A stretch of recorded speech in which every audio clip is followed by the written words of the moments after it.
Good evening. Would everybody please take their seats?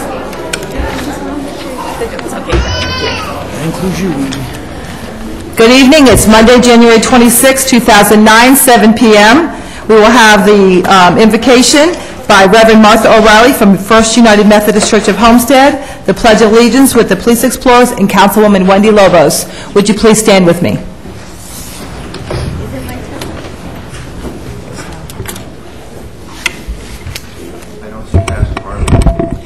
Well, Mr. Jensen, would you like to give our invocation this evening? Happy to. Let us pray. Dear God, we thank you for this beautiful South Florida day. We thank you for the opportunity to gather as citizens of Homestead and as friends and to do the business of the city. We ask that you be with our leaders as they go about the business of the city and our community. We thank you for your love and your grace and your mercy and your forgiveness, and your promise of the possibility of life abundant and life everlasting. We ask that you be with the men and women of our armed forces deployed around the world in defense of our freedom and with their families that they left behind. And dear God, be with the Arizona Cardinals in the Super Bowl this year. Amen.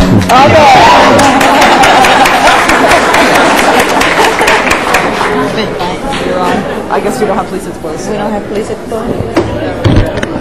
Okay, good evening. We do not have the police explorers here tonight, so the United States flag is over here to my right. If you can just join me in saying the Pledge of Allegiance. I pledge allegiance to the flag of the United States of America and to the republic for which it stands, one nation, under God, indivisible, with liberty and justice for all. Thank you. Thank you. You may be seated. Come up and do it again tonight. He thinks he's got to come every day. Roll call, Madam Clerk. Mayor Bell? Here. Vice Mayor Burgess? Here. Councilwoman Lobos? Here. Councilman McCormick? Here. Councilman Nelson? Here. Councilwoman Sierra? Here. Councilwoman Waldman? Here. Additions, deletions, deferrals? None at this time, Mayor. Thank you very much. Our first presentation, we have the Homestead Housing Authority Annual Report presented by Bob Jensen. Bob, please take the, thank you. Thank you.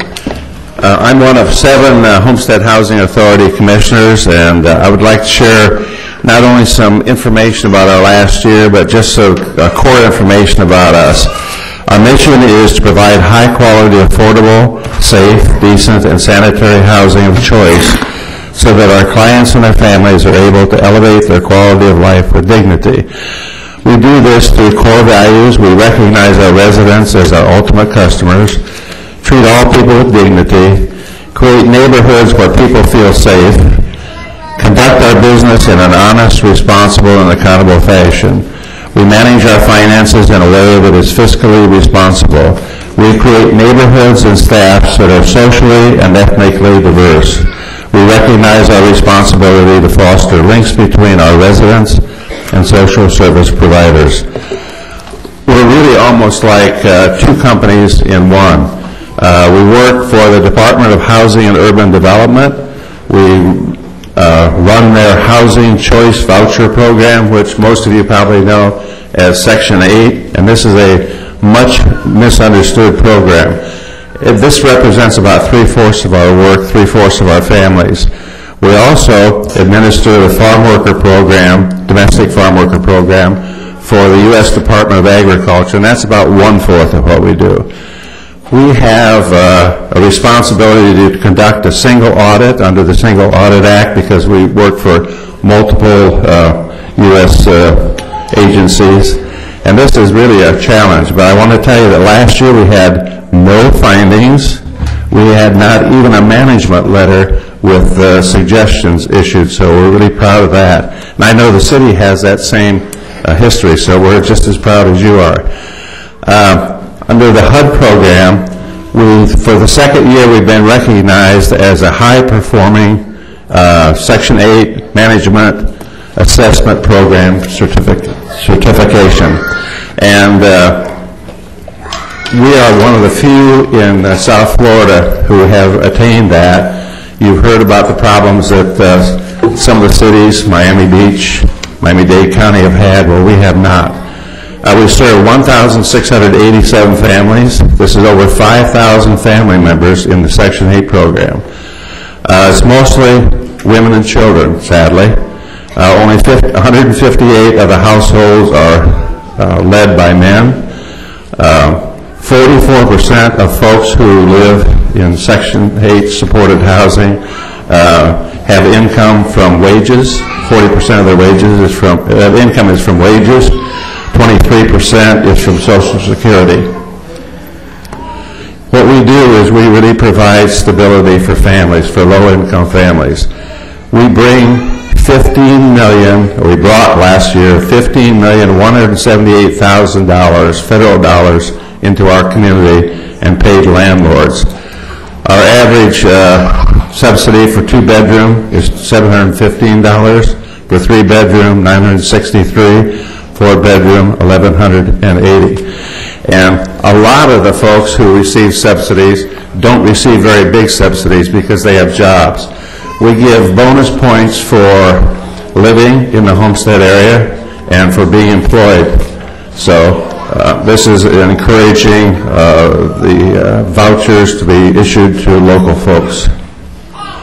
Our domestic farm worker program is, as I said, like 1/4 the size. We have 4 centers, one in Leisure City, Gould's on 4th Street Southwest, and the South Bay Center, which is near the base. Most of these houses were built in the 1960s, some even in 1941. We're in the process now of replacing them. Our families are all U.S. citizens or documented aliens. We have 660 families, farm worker families, and we monitor their employment to ensure that 51% of their income comes from farm work. How do we do this? We now have access to Department of Labor and IRS information. We have about 2,000 family members and about 1,000 children. Our average rent for a 3-bedroom is $330. $330 for 3-bedroom, but they're very small, they're old, and we're replacing them. This month we're moving in 26 families to new houses, new units. Next month we're going to embark on building another 26, and then we have authorization for another 52 in the future. So this is a $12.5 million building program, and we have to compete for these funds. We've competed with the state of Florida and with other states, so we feel very good about our progress. We'd like to have all new houses, but we know that's not realistic.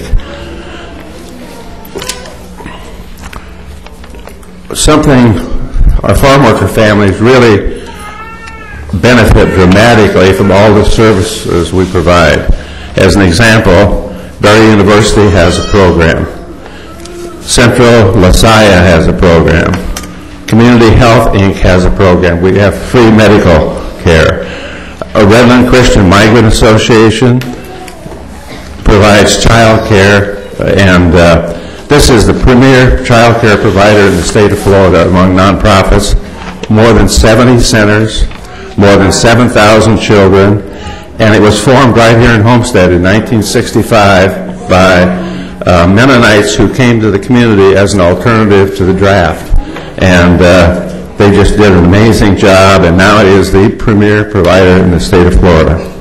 Sombrando Flores is faith-based, and a lot of our providers are faith-based. We have Veterans Administration counseling, and this just amazes me, and it's primarily for recent veterans. And this is the second site, where there's one in Florida City also with the Red Cross. So our community does a great job in providing counseling to veterans. We have the Red Cross. University of Miami provides some medical care. The Miami Baptist Association provides a mobile dental service, free. 4 of our residents became citizens this last year through our programs. We have high school equivalency, boxing, soccer, summer programs. I looked at the list of organizations which provided food at Thanksgiving time and food and toys at Christmas, and it was just an amazingly long list. It was more than 20 organizations, from some from here in the community and some from away. So our farm workers definitely benefit from being in a location that we manage rather than being scattered around the way the Section 8 families are scattered. Do you have any questions? No, I want to thank you so much. I really appreciate the update because, you know, it's good to hear good news. We hear a lot of negative news all the time, so when I know good things are happening, I think it's important to share. And we have 2 appointees that are going to be appointed tonight to the Homestead Housing Authority Board, so it's a really good and timely presentation. And I want you to know that Councilwoman Lobos and I, we actually donated our time for the mobile dental clinic for the Miami Baptist Association. Great. And then I think Tim, Nazi, Wendy, and myself were out there for the backpack giveaway out there as well at the Housing Authority. So there's so many wonderful things that are happening there. I want to commend you, the Board of Directors, Mr. Carrera, and everybody for the great work that you're doing and the services that you're providing. We really do appreciate you. And I neglected to say that we get the same sort of oversight from the Department of Agriculture. They literally watch everything every day. They come down, they check our files, they visit homes. So this is not a program that doesn't get close supervision. And it should. All of them should. I agree. Anytime there's dollars attached to any program, there needs to be great oversight, and we do appreciate that. Yeah. Mr. Weiss, would it be appropriate at this time, since I have 2 board members I'm appointing tonight, can I, even though we're under the category of presentations, I'd like to go ahead and present their names to the... I think that's fine. Thank you. If everybody looks at their agenda under the mayor's appointments, I have 2 names there for the Homestead Housing Authority, and I think it would be appropriate at this time to put the names forward. Ms. Lois Jones and Ms. Jessica Davis before you. I move. The names have been properly moved and seconded. All in favor say aye. Aye. Any opposed? The ayes carry. Thank you very much. Thank you very much, Mr. Jensen, Homestead Housing Authority. Congratulations, Ms. Jessica Davis and Lois Jones, for your service. They'll put you right to work.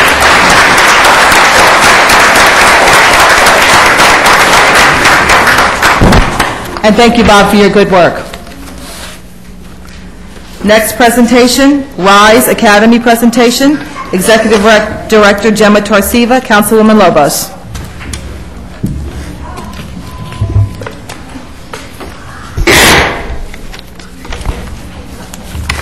Hi, good evening, everyone. And this is more of a visual presentation tonight. There aren't any plaques or certificates.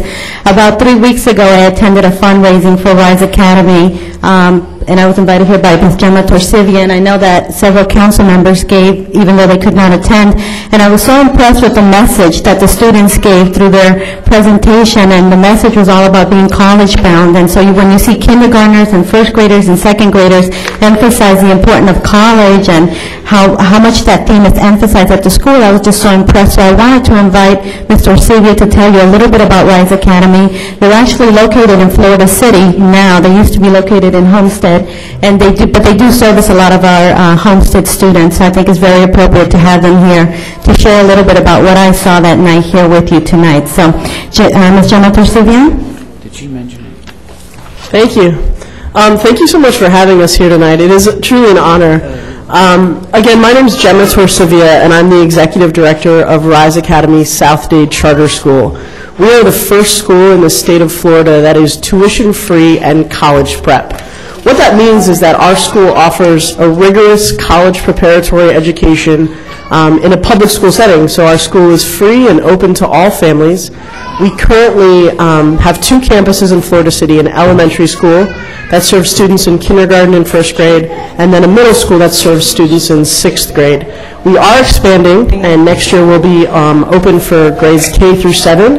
And by the 2010 school year, we'll be moving into a brand-new permanent state-of-the-art facility that will house grades K through 12. It really is our goal to offer a comprehensive K through 12 college preparatory education for the students and families of Homestead and Florida City. I just want to say that our families are the best families in either of the cities, and our kids are the best kids. And we're really excited to have so many of you here tonight. As Councilman Lobos stated, we are a college prep school, and what that means is that our students receive twice as much time for reading and twice as much time for math as any other public school. But we also talk about college a lot more than other schools. We take every student to visit a college or university every year beginning in kindergarten.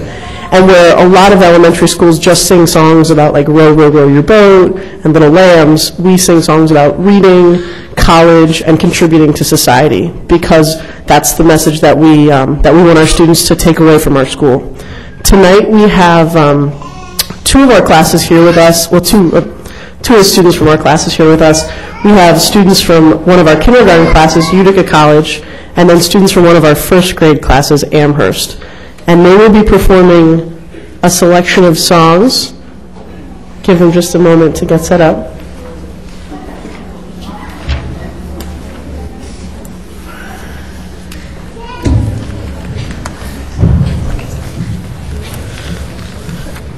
If you are interested in having your children or children of your friends attend our school, you can reach us anytime on the web at www.riseschools.org or by phone at 305-677-3779.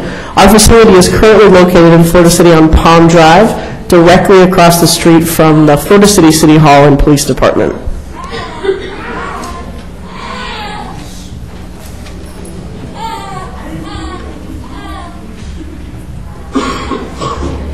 talk a lot about values at our school, and we teach values explicitly. Every month we focus on a different value.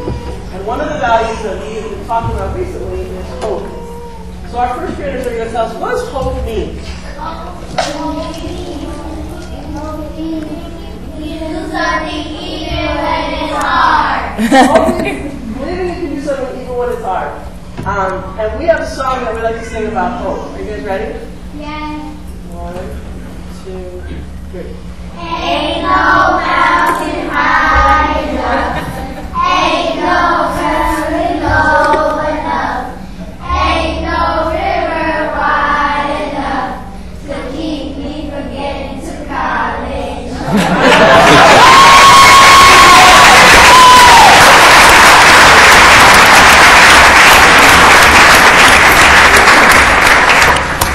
And now our kindergartners at Utica College will be singing a song about reading.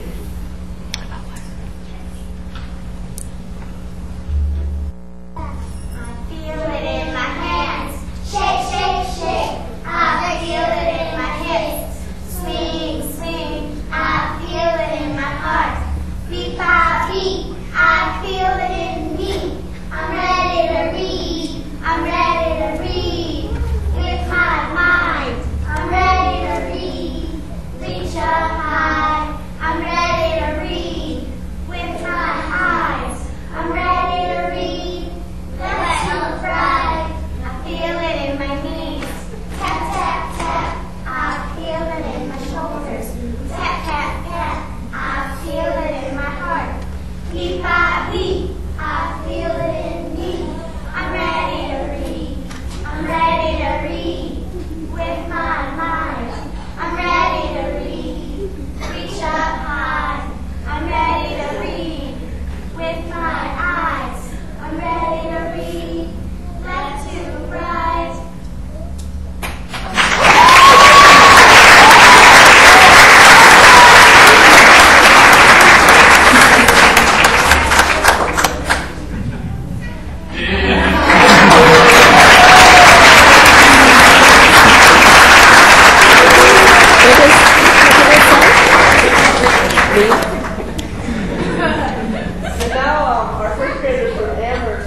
have been talking a lot about recycling and being green and taking care of the environment. And so we're going to be singing you a song now called The 3 R's.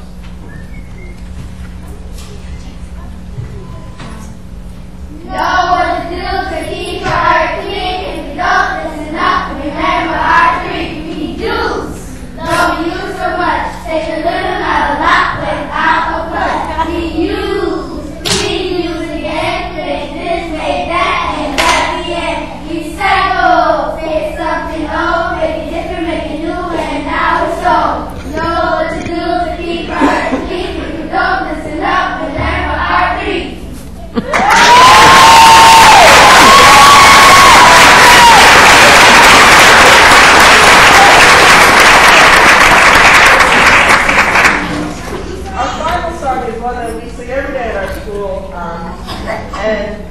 It's about reading, it's about being excited about reading, which really is the basis of all learning. And it is called Read, Baby, Read.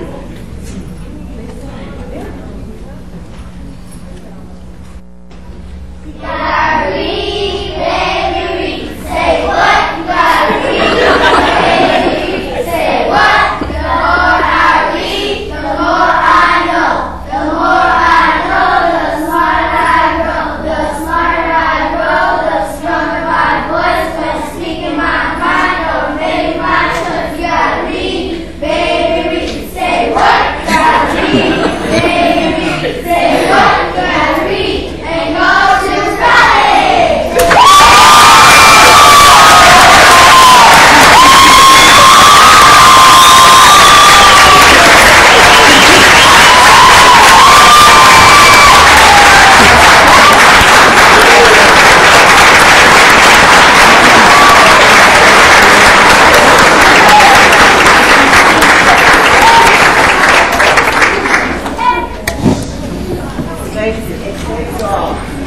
Councilwoman Lobos, Gemma, thank you so much for bringing these wonderfully delightful students here.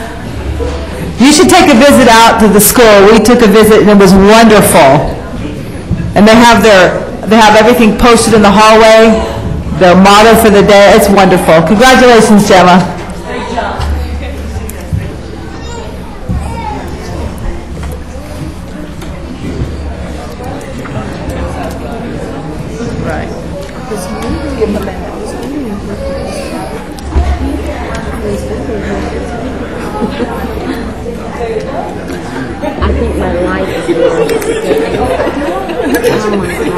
Say what? Say what?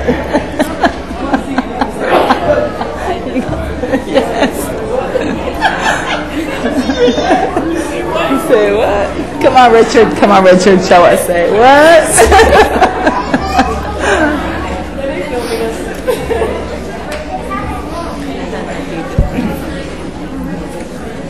John, we're just going to give them a minute to empty the chamber so you can have your undivided attention.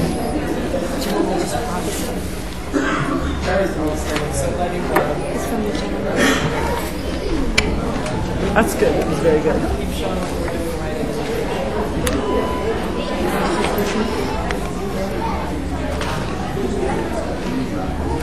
He sent this to me. He sent this to us.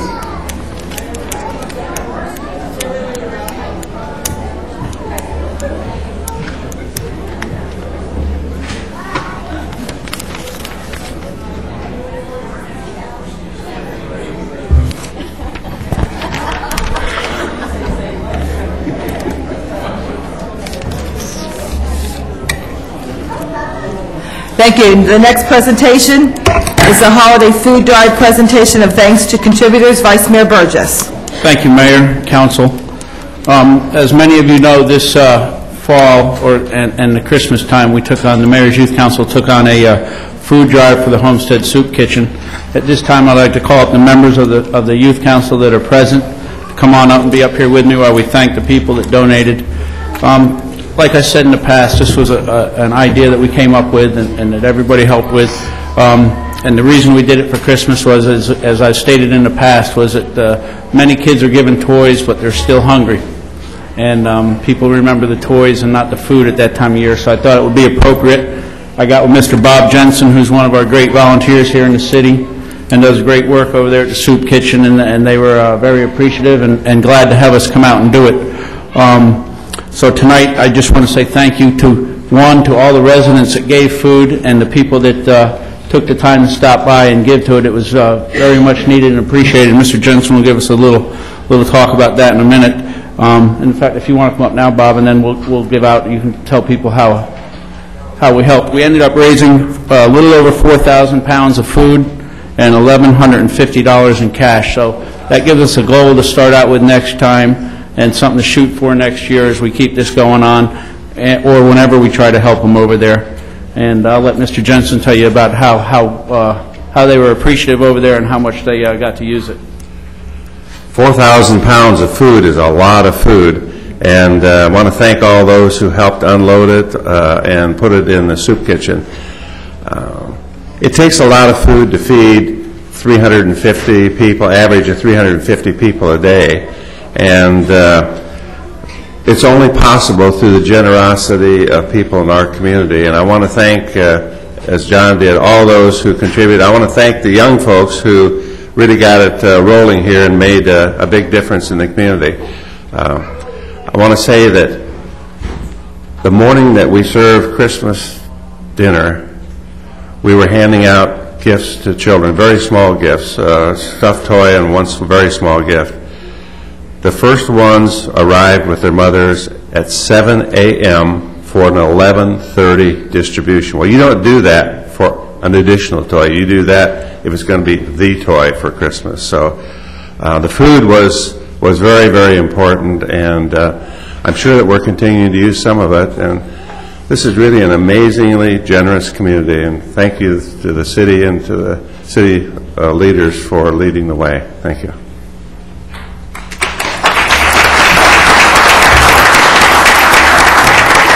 Our members of the Youth Council that are here tonight are Marie and Natasha, down there on the end hiding.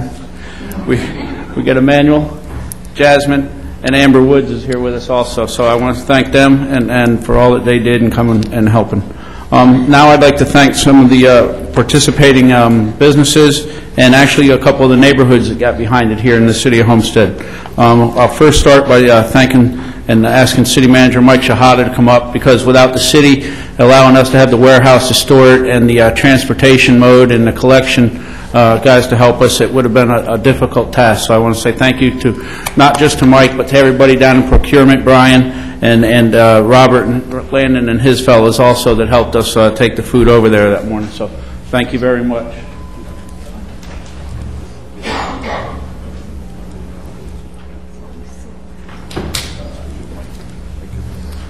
Secondly, we would like to call the owner and proprietor of Broadway Subs, John, and his wife Daisy to come up and thank them for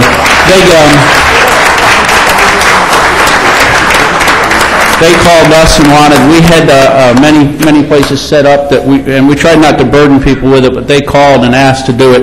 And I know that John gives on a weekly or a bi-weekly basis over there, and he's quite a supporter of them, and they're very thankful for all that he does, and we're thankful for helping us, John. Thank you. Daisy, thank you. Next, we have another school that helped us. The Butterfly Co-op Preschool put together a little drive in amongst themselves there, and they came up with quite a bit of food. And I'll call up my son.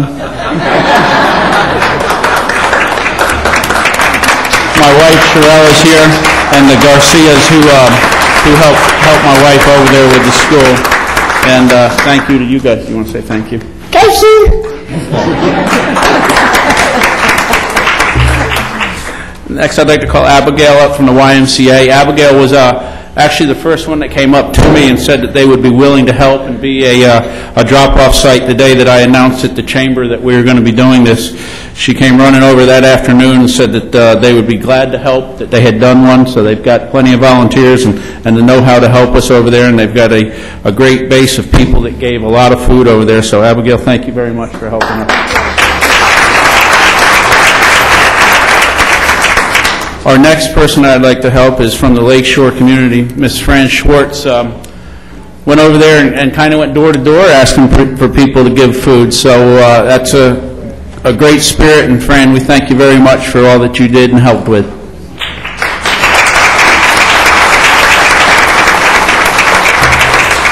Anne Marie's dress shop here in town helped, and Amber will be accepting on behalf of them. So tell them thank you, Amber. Asperia South Charter School, is Ms. Lopez here? We'd like to thank you also.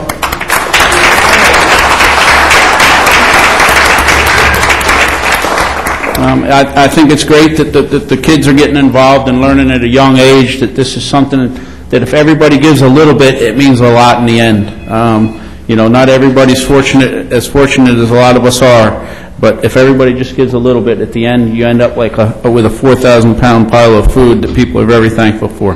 The Chamber was also on board right away, and I want to thank Jerome and his great people over there, Mary Finland and all them, for all that they did. They had a box there, and they actually had a party one night and invited people if they were, and asked them to bring the food, so the Chamber was very helpful also.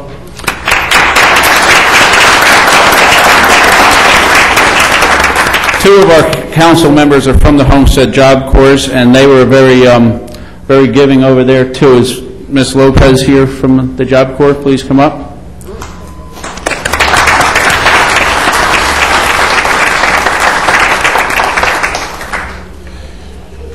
Our last person that I want to thank who did a big drive in the neighborhood also is Joe Nagengas from the East Lake community. Joe showed up with probably 5 or 6 boxes in my garage one day and said, "Here you go." So I want to thank Joe very much.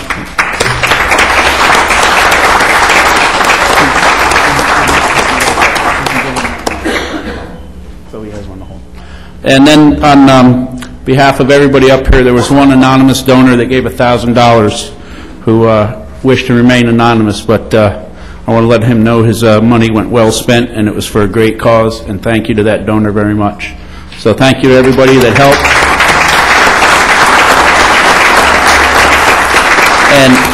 And I hope to continue this on, and I've even talked with Mr. Jensen about maybe trying to do a quarterly drive as things get harder, because they're getting more and more people down there and seeing more and more children, which is a very sad thing. So we're going to try to expand this and at least make it an annual event and try to make it a bigger and better thing for year-round. So thank you to Mr. Jensen and all those people down there that do great things for the needy people of Homestead and the surrounding communities.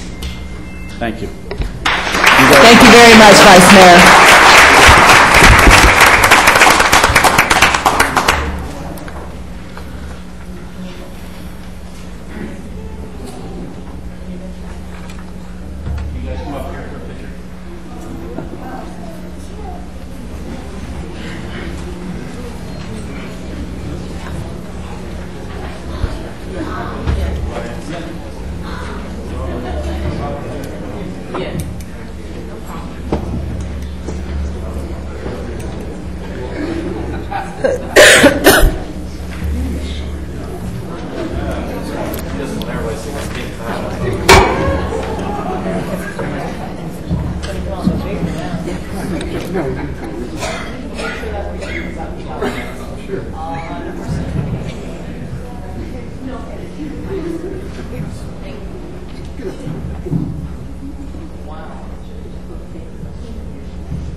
Thank you. Would everybody please direct your attention to the monitors for a brief presentation from SOS?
Mayor, council members, everybody in attendance here, people at home.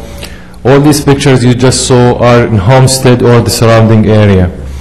Many of you may be familiar with the project SOS or South Dade Weed and Seed. And actually, I just want to call Sandy Nanny and Robin Wright. Please come over here, please. Chief.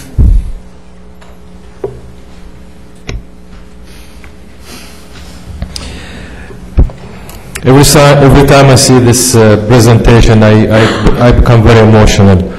When I became a city manager, talking to some of the council members and people in SOS and Weed and Seed, this is one of the best programs the city of Homestead has outside what normally government provides. This is a program SOS started police department many years ago. It's a very successful program.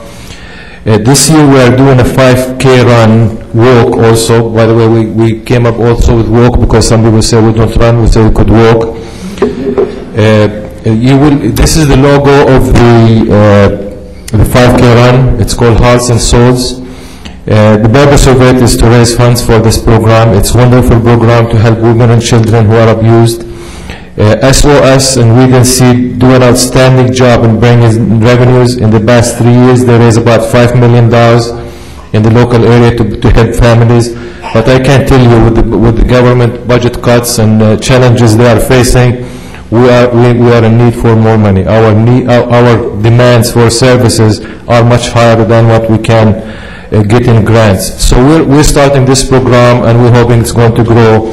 And trust me, everybody's participation will help. It's going to help the family. The registration is $25 for individuals. If you go to the City of Homestead website, cityofhomestead.com, you will see this logo. Just click on it, and it will show you how to register. And you could, by the way, PayPal if you go to eBay. You're very familiar with this. So please, we encourage you, people who have corporations and people who are watching, this is a great program. We encourage you all to please participate and spread the word. Thank you very much.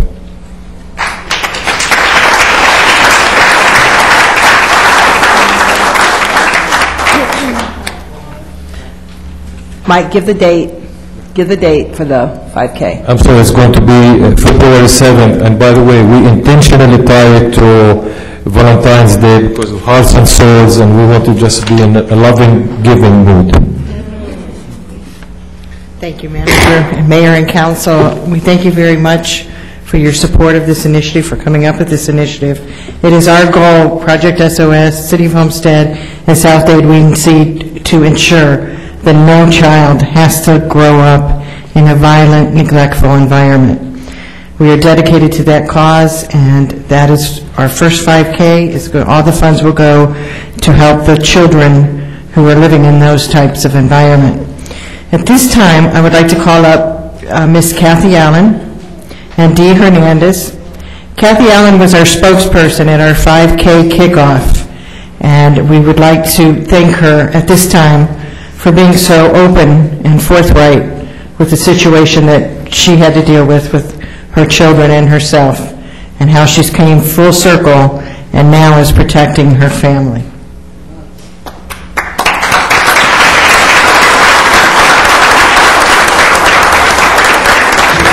This plaque is presented to Kathy Allen for your courageous inspiration to the Hearts and Souls 5K event.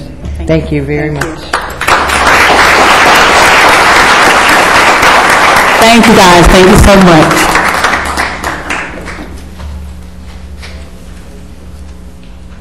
Thank you very much. I'm looking forward to this event. It's going to be very exciting. It's kind of a police/social service agency, SOS, and they just fill the gap where there's so many needs, and so we thank them for that.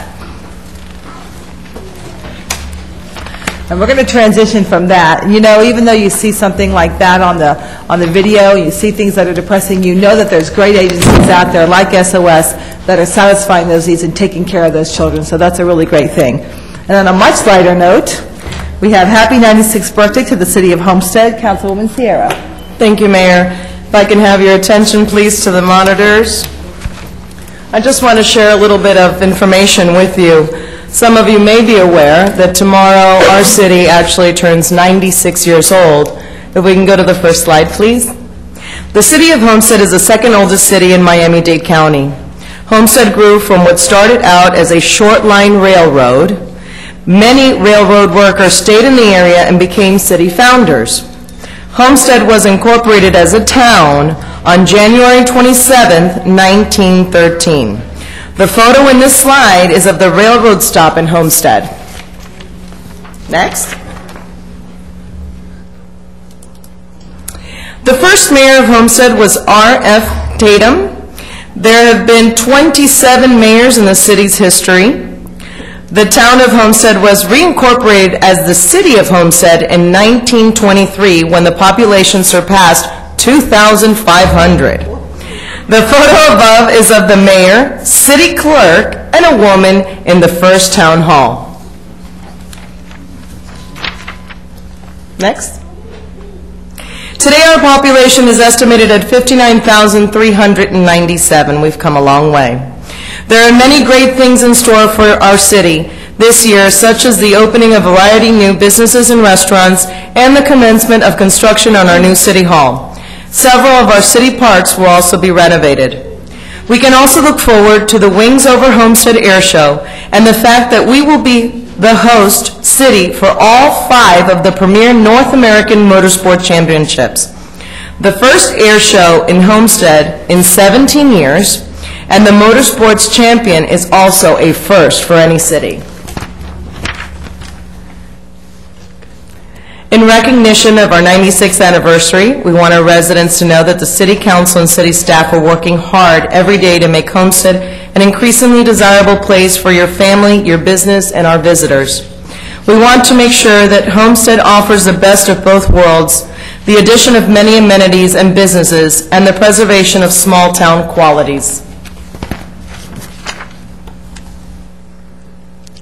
As we look forward to our 100th anniversary celebration, we will continue to embrace our past, work for today, and plan for tomorrow. Thank you. At the end of today's council meeting, we will have some cake that anyone that would like to stay around and share with us, we would really appreciate it. Thank you very much.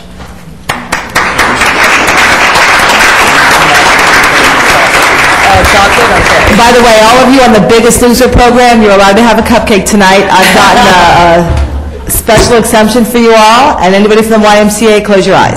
There are the cupcakes for us afterwards. Thank you very much. I will now entertain a motion to approve the consent agenda. I'll move it.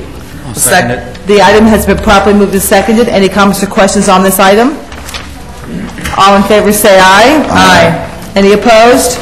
And the ayes carry. Thank you. With your indulgence, I would like to move up tab 17, the IBEW agreement. That was a special request, and I would like to bring that forth. I'll move it. Second. The IBEW agreement has been moved and seconded. Any comments or questions on this? This is a resolution. Let me read the title, please. That's, of course. A resolution of the City Council of the City of Homestead, Florida, providing for ratification of the collective bargaining agreement between the International Brotherhood of Electrical Workers, Local 359, and the city, authorizing the city manager to sign the collective bargaining agreement on behalf of the city, authorizing the city manager to take all actions necessary to implement the collective bargaining agreement, providing for an effective date. Thank you. Mr. Shahab, you have anything? Actually, Mayor, if you don't mind, I'd like to call Jose and Wes Certainly. to come to the podium if you'd like to say something, and also the city attorney, Brett and Marcy. Can we all go there, please? Please come forward.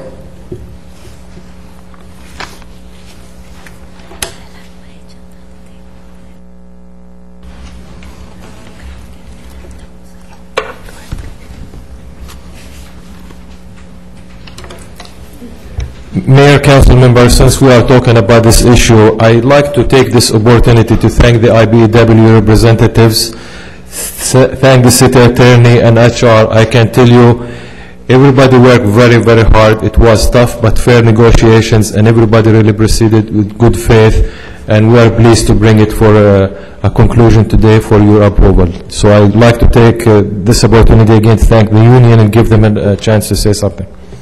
Thank you. Wes, Jose? Go ahead. I know you wanted to say something about Pittsburgh Steelers.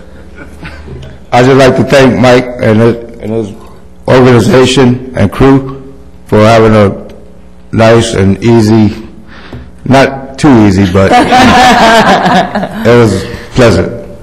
Thank you. And go Steelers.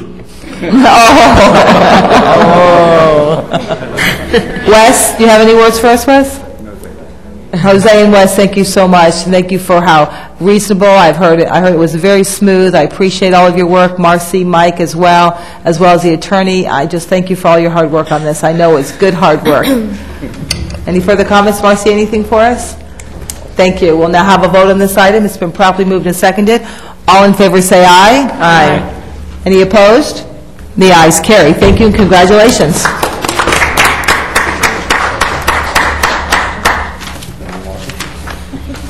Public hearings. Please be advised that the following items on the agenda are quasi-judicial in nature. If you wish to comment on any of these items, please indicate the item number you would like to address when the announcement regarding the quasi-judicial item is made. An opportunity for persons to speak on each item will be made available after the applicant and staff have made their presentations on each item. All testimony, including public testimony and evidence, will be made under oath or affirmation. Additionally, each person who gives testimony may be subject to cross-examination. If you do not wish either to be cross-examined or sworn, your testimony will be given its due weight. The general public will not be permitted to cross-examine witnesses, but the public may request the council to ask questions of staff or witnesses on their behalf. The full agenda package on each item is hereby entered into the record. Persons representing organizations must present evidence of their authority to speak for the organization. Further details of the quasi-judicial procedures may be obtained from the clerk. In accordance with Code Section 2591, a lobbyist must register before addressing the council on any of the following items. At this time, council members must disclose any ex parte communications concerning any item on the agenda. Mr. Attorney, I had a conversation on item B, tab 11. Okay, who did you speak with? With Mr. David. Thank you. Anything further? I did as well, Mayor. Same item. Okay. All with Mr. David? Same item. Okay. Mr. David and the applicants. He covered you all. And the applicant. Okay. Oh, and the applicant as well? Yes. Okay. All of you spoke with the applicant? Yes. I spoke with Mr. David. Okay, not the applicant. Right. Let's just do this carefully. Mr. David represents the applicant. Okay. Was the applicant with Mr. David at the same time, or just separately? I had both parties present. Okay. You know what, let's just do, I want to get it on the record. Mrs. Waldman, did you speak with Mr. David? Just Mr. David. Okay. By phone, briefly. Mrs. Lobos? The applicant and Mr. David in person. I'm sorry, Melvin? Yes, I did, both the applicant and the attorney. Mayor, you're just the attorney. Mr. David. Both the applicant and the attorney? Applicant and attorney in person? Applicant and attorney in person. Okay, so noted on the record. Okay, at this time, the clerk will swear in any persons who wish to testify on any quasi-judicial item. Please stand and raise your right hand. I state your name. Hereby swear or affirm that the information I present shall be the truth and nothing but the truth. So help me God. Thank you. Tab 10 is a resolution of the City of Homestead, Florida, granting site plan approval for the development of a 12,308 square foot fire rescue station on approximately 1.03 acres of land located at 255 Northwest 4th Avenue, as legally described in Exhibit A, and providing for an effective date. Thank you. Is there a motion for approval? So moved. The item has been properly moved and seconded. This is a public hearing. Any comments for staff before we hear from the applicant? Questions? No, I just... Would the applicant like to present? Or would you like to just deal with questions from... Oh, I'm sorry, it's a different... It's the wrong one. Yes. The firehouse. Jumping right into the firehouse. Any comments or questions on the firehouse? Mayor, council members, just for some of you may recall, they brought it once for approval in the past, and they have some revisions. That's why you're seeing it back again. But it's they did some modifications to meet new standards and requirements the county has. So it's just really bringing it back for formal approval. Thank you. Just a quick comment, if I may, Mayor. Vice Mayor, please. Well, I've been out to Station 16, and I think the guys that work over there will be very happy to have a new house to work out of. And from what I've been told by Captain Blake, this is going to be the state-of-the-art, that firehouses around the country will be trying to match what they're going to put down here for the city of Homestead and the surrounding areas. So I think this is a great project, and they've got some great ideas of things to do with the old one, too, so hopefully we move along with it. Thank you, Vice Mayor. And you know what's really fascinating, and it's really a good sign for the city of Homestead, is that we hadn't had a new fire station in well over 30-plus years. I can't even remember how long. That's the original fire station that we've had forever, is 16, and within the last year we've had 2 fire station openings, and now we're going to have a rebuilding of Fire Station 16. So the City of Homestead is getting its due attention, and we do appreciate that. Thank you. Any further comments? Are there any questions or comments from the public? This is a public hearing. We will now close the public hearing. Roll call, Madam Clerk. Councilman McCormick? Yes. Councilman Nelson? Yes. Councilwoman Sierra? Yes. Councilwoman Waldman? Yes. Vice Mayor Burgess? Yes. Councilwoman Lobos? Yes. Mayor Bell? Yes. Motion carries. Thank you. Next item. Yes, moving on to tab 11. Tab 11 is the first reading of an ordinance of the City of Homestead, Florida, considering the request of Portobello Estates, LLC, for a rezoning from Townhouse District R3 to Restricted Retail Commercial District B1 for property located on Southwest 320th Street, west of Southwest 160th Avenue, and southeast of the Homestead extension of the Florida Turnpike, as legally described in Exhibit A and providing for an effective date. This is first reading. I'll entertain a motion for approval. I'll move it. Second. The item has been properly moved and seconded. This is a public hearing. Ms. Kamali, we have a staff report on this item. Yeah, Mayor and Council, let me just say this and then I turn it over to Sherry. Yes, sir. It's my understanding, like you all disclosed initially, that there was meetings between the property owner and their attorney and yourselves, and it's my understanding the property owner through staff, I was informed through staff that they are volunteering to have restrictive covenants on the B1. What we recommend we do now is to approve it the way it is, and we work out the details with the owner and their attorney before the second reading. Thank you, Mr. Shahada. Thank you. This is a public hearing. Any comments or questions from council for staff? I'm sorry. I'm sorry, go ahead, Ms. Waldman. Okay, she spoke first. Go ahead, Ms. Waldman. I can't see you guys down there, so. Mayor, if I may. Yes, you I may. just wanted to make sure, just to clarify a few things from memory. The future land use map, when we changed that back in September of 2008, that's the date, right, Sherry? Yes. September 2008, Yes, this- when we changed that? Yes, we went from residential to low intensity commercial. Exactly.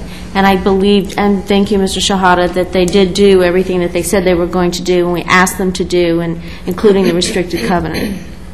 Correct? Yes, they did. Okay, thank you. Thank you, Councilwoman. Vice Mayor Burgess? Thank you, Mayor. I know that there was an email, I believe, that came to the planning and zoning meeting opposing... There was a or property the- owner who attended the planning and Okay, zoning he meeting. attended, and I also Yes. saw an email from him. Yes, there was I'd been told from the applicant that they met with him. Have you guys gotten any correspondence back about no. anything since then? Not from the Okay. resident. I just wanted to double check with you guys. Okay, thank you. Mayor Bell? Councilwoman Lobos? Yes. From the meeting that I did have with Mr. David as well as the applicants, I know that there was, from reading the planning and zoning minutes, you saw that there was one resident over on the east side of this property who was concerned about his property value. And as I understand it from meeting with you, Mr. David, you did address his concerns, and he agreed to, that he supported this project as long as he was part of the site plan process. And he did talk about his issues, which was the buffer and some other things that the applicant said that they would be more than willing to do. As far as the restrictive covenant, I do have a copy that on August 6, 2008, there was a declaration of restrictive covenants, which we did pass. And part of it, on item 1, it says zoning use restriction. The property shall be restricted to the commercial uses permitted in the B1 restricted retail commercial zoning district. So we previously did pass this application, and we obviously had in mind that we were going to go in the direction of a B1. I know there were concerns in planning and zoning that they wanted to keep it B1A. They wanted to make sure that certain types of businesses didn't come into the area. This gentleman, as he put in the record, did pay over $500,000 for this house. And so when I sat down and met with Mr. David and the applicant, I did look at the B1 uses and realized that there may be at least 4 or 5 things that perhaps could be deemed as devaluing a property. So like Mr. Shahada said, I think that it would be very appropriate after the meeting and before the second reading to come up with perhaps a list, a consensus of this council on items in the B1 listing so that we can take into account not only the resident but some of the concerns from planning and zoning. Thank you, Councilwoman. If I could just add, one of the sort of technicalities about a rezoning is that we can't condition it. So the covenant that I think everybody was talking about, just to make sure we're on the same page, would have to come from them with a listing of uses that they are restricting their property to, and I think that that's what they've discussed with staff. So that I think that if any members of the council have any specific concerns about a use, maybe they could communicate that to staff, so that as they're receiving the covenant, which has to be voluntary from the applicant, they could incorporate that list. Mayor Bell. One moment. Councilwoman Sierra? Thank you, Mayor. One of the things that I wanted to mention was actually during my meeting with Mr. David and the applicant, they did come up with a list, and we were going through the B1 uses, and I mentioned some of the ones that I felt very uncomfortable with that area, and they themselves volunteered to say we are not planning to put, or we would like to restrict the area from those that you have mentioned. So I feel that this applicant has really worked very well with this council, has bothered to meet with the resident that had the concern, has really taken the time to do what is best for our community, and has actually met with each and every one of us to make sure that that we feel comfortable with what they're planning. I really appreciate it, and I thank you, Mr. David, for that, and I want you to thank the applicant as well. Thank you, Councilwoman. Councilwoman Lobos. I just wanted to clarify, to piggyback on what Mr. Weiss said. This was a meeting that took place, and they did volunteer to perhaps, since they saw that planning and zoning was not comfortable with anything outside of B1A, they did volunteer to perhaps look at B1 and see what items on B1 would meet some of the concerns of planning and zoning, and I agreed with them at that time, and so I was just expanding on that thought. Thank you. Thank you. Any other comments from council? Yeah, I too met with talked with Mr. David over the phone, carefully read the planning and zoning minutes, and listened to the concerns of council and the one gentleman. clearly, this is, the B1 use is a clearly acceptable use, especially in this particular area, which is over by the Turnpike extension. And the restrictive covenants were proffered, and I feel very comfortable with this, especially because it comes with a staff recommendation. And so I do appreciate the staff recommendation, Ms. Kamali, as well as Mr. Manager. And after careful examination of it, I'm very comfortable with the B1 and with the staff's recommendation. Thank you. This is a public hearing. Any comments or questions from the public, you're welcome to come forward. Mr. David, did you want to, does anybody have any questions for Mr. David? Comments for the applicant? This is a public hearing. Any final comments or questions from council? We will now close the public hearing. Roll call, Madam Clerk. Councilman Nelson? Yes. Councilwoman Sierra? Yes. Councilwoman Waldman? Yes. Vice Mayor Burgess? Yes. Councilwoman Lobos? Yes. Councilman McCormick? Yes. Mayor Bell? Yes. Motion carries. Thank you. Next reading is the second reading of an ordinance of the City of Homestead, Florida, amending the City Code of Ordinances by amending Chapter 2, Administration, Article 2, Boards, Committees, Commissions, Division 7, Planning and Zoning Board, in order to provide for amendment of the procedures for appointment and administration of the Planning and Zoning Board, providing for severability, inclusion in the code, conflicts, and an effective date. This is the second reading and public hearing. Thank you. So moved. It's been properly moved by Councilwoman Sierra Second. and seconded by the Vice Mayor. This is a public hearing. Are there any comments or questions for the council, for staff, or for the manager on this item? Thank you. It's a public hearing. Any comments or questions from the public? This is a second reading. Roll call, Madam Clerk. Councilwoman Waldman? No. Vice Mayor Burgess? Yes. Councilwoman Lobos? Yes. Councilman McCormick? Yes. Councilwoman Sierra? Yes. Councilman Nelson? Yes. Mayor Bell? Yes. Motion carries. Thank you. If you would also indulge me at this time, since we just did an ordinance on planning and zoning, I would like to go ahead and appoint the two members for the P&Z Board and be consistent as I was earlier, because I know there are people here that are going to be reappointed.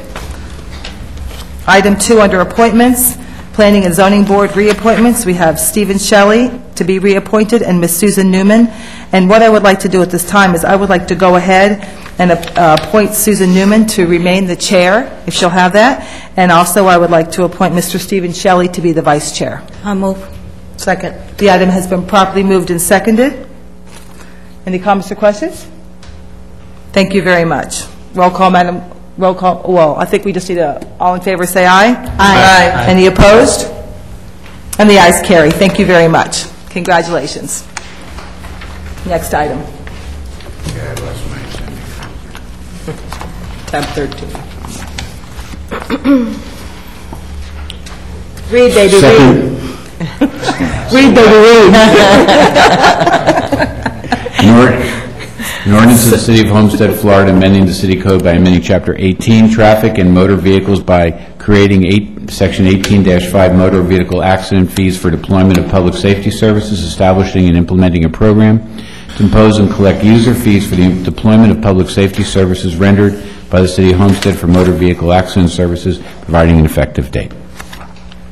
I'll entertain a motion for approval. I'll move it. Second it. The item has been properly moved and seconded. This is a second reading. Any comments or questions for council? Mayor, I have a question. Councilwoman Waldman? Are there any other cities, Mr. Wise, that have done this before us? There are other cities that are considering it, but none they're aware of that have passed it and enacted it yet. Davie considered it and decided not to do it for various reasons, but others are considering it, but none that I'm aware of have enacted it yet. Okay.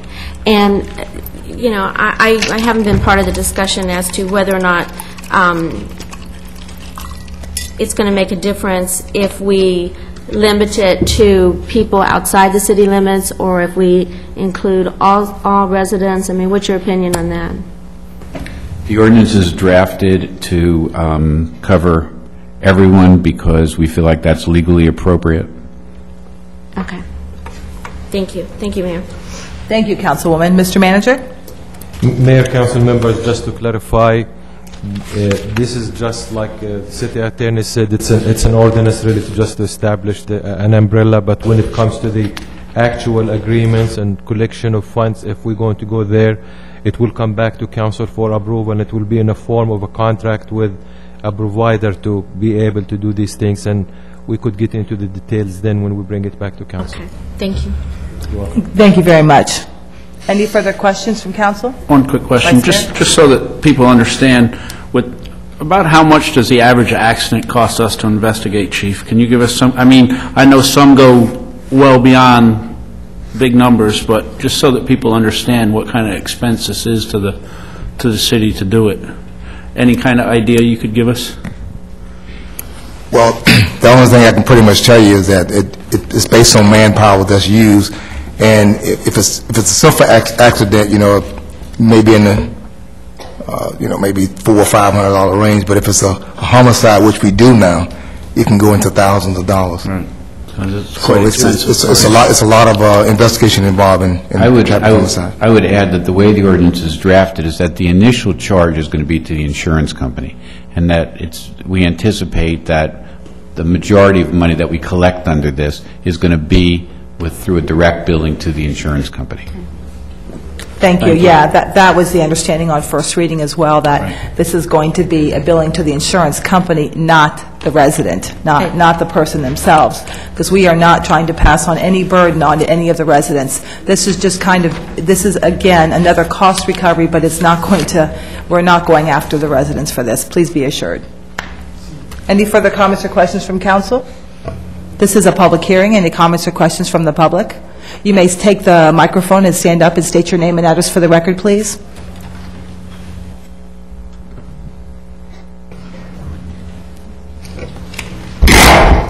Good evening. I would just like to know, is there going to be... Please state your name and address for the record. My name is Michelle Thompson. I'm a resident of Homestead. I would just like to know, is there going to be any cap on the amount that's going to be charged? There's currently no cap provided in the ordinance because, as the chief indicated, a simple fender bender could be a lower price, but if it's a vehicular homicide, unfortunately, that could run into many thousands of dollars. So we're going to bill based upon the time, the man and woman hours that we spend doing this, and that's the way the determination is going to be made. There's no cap in the ordinance. Okay, thank you. Thank you for your question. Any further comments or questions from council? We will now close the public hearing and roll call, Madam Clerk. Vice Mayor Burgess? Yes. Councilwoman Lobos? Yes. Councilman McCormick? Yes. Councilman Nelson? Yes. Councilwoman Sierra? Yes. Councilwoman Waldman? Yes. Mayor Bell? Yes. Motion carries. Thank you.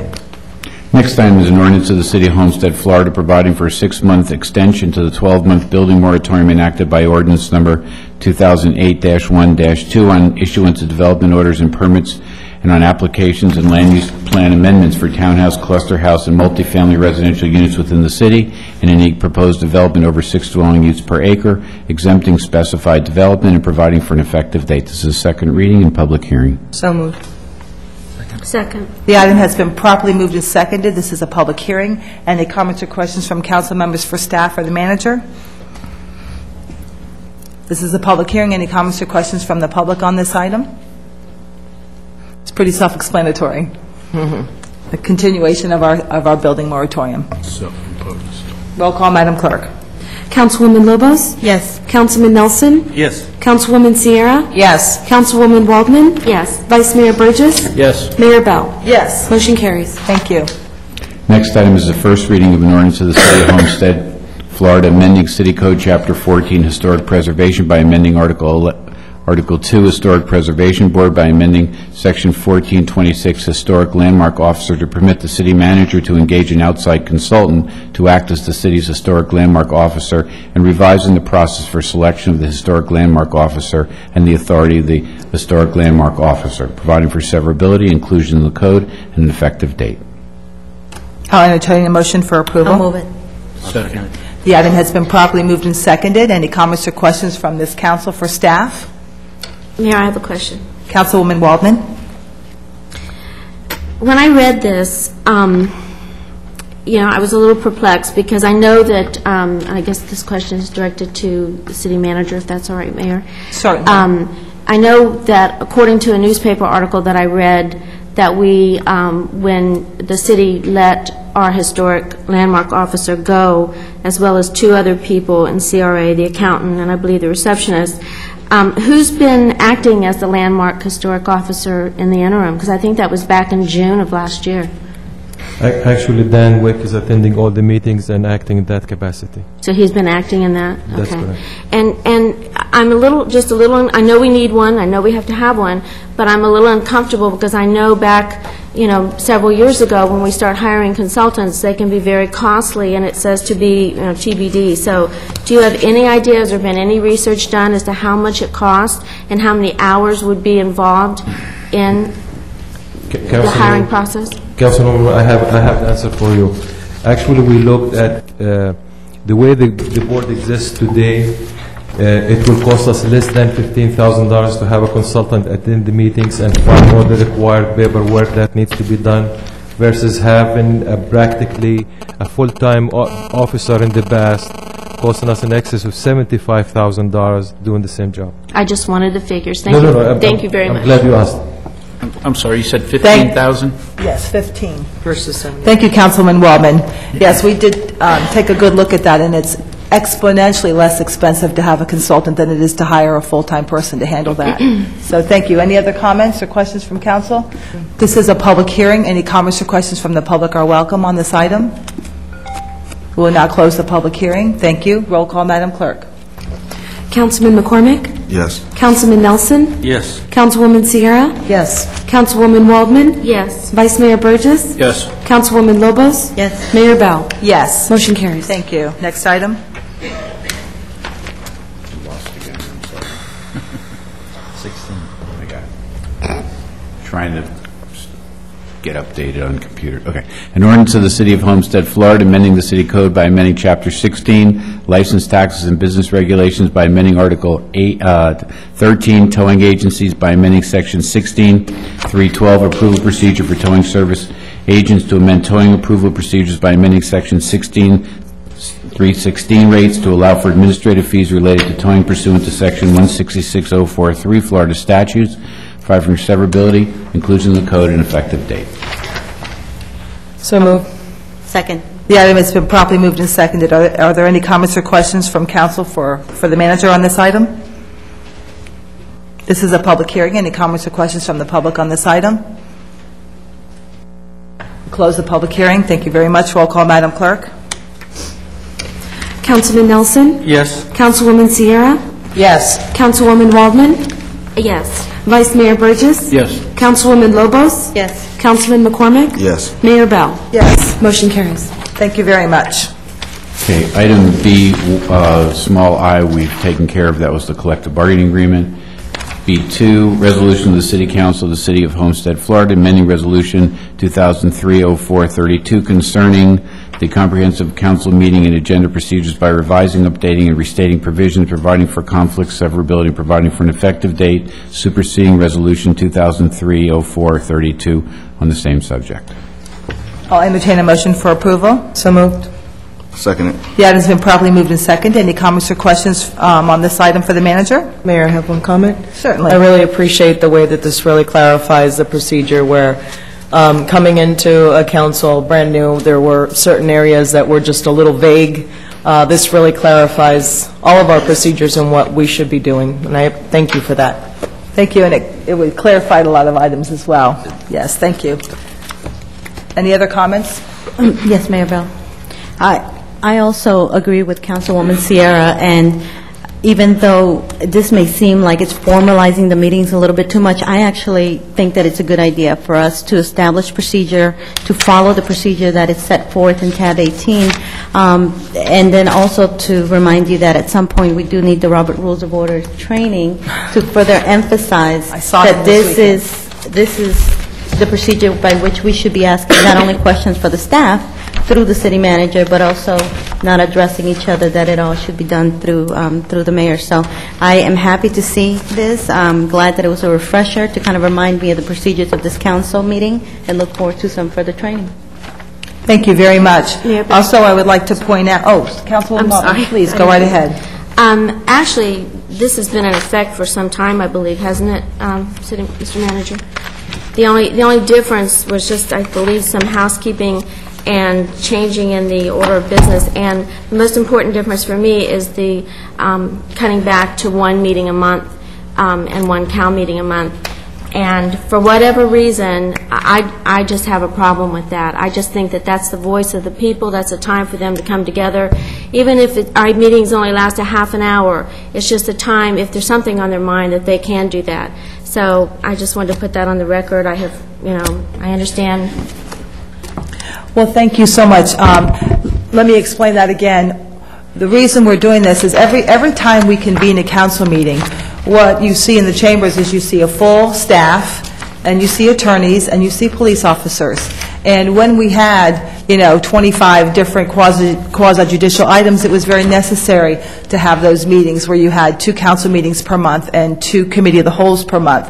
But there's no need to have a meeting and I don't believe in having a meeting just for the sake of having a meeting. We are a very fully accessible council, and I promise you, people certainly know how to find me, and we can have meetings anytime, and, our doors are always open, so we're fully accessible. So we can always meet.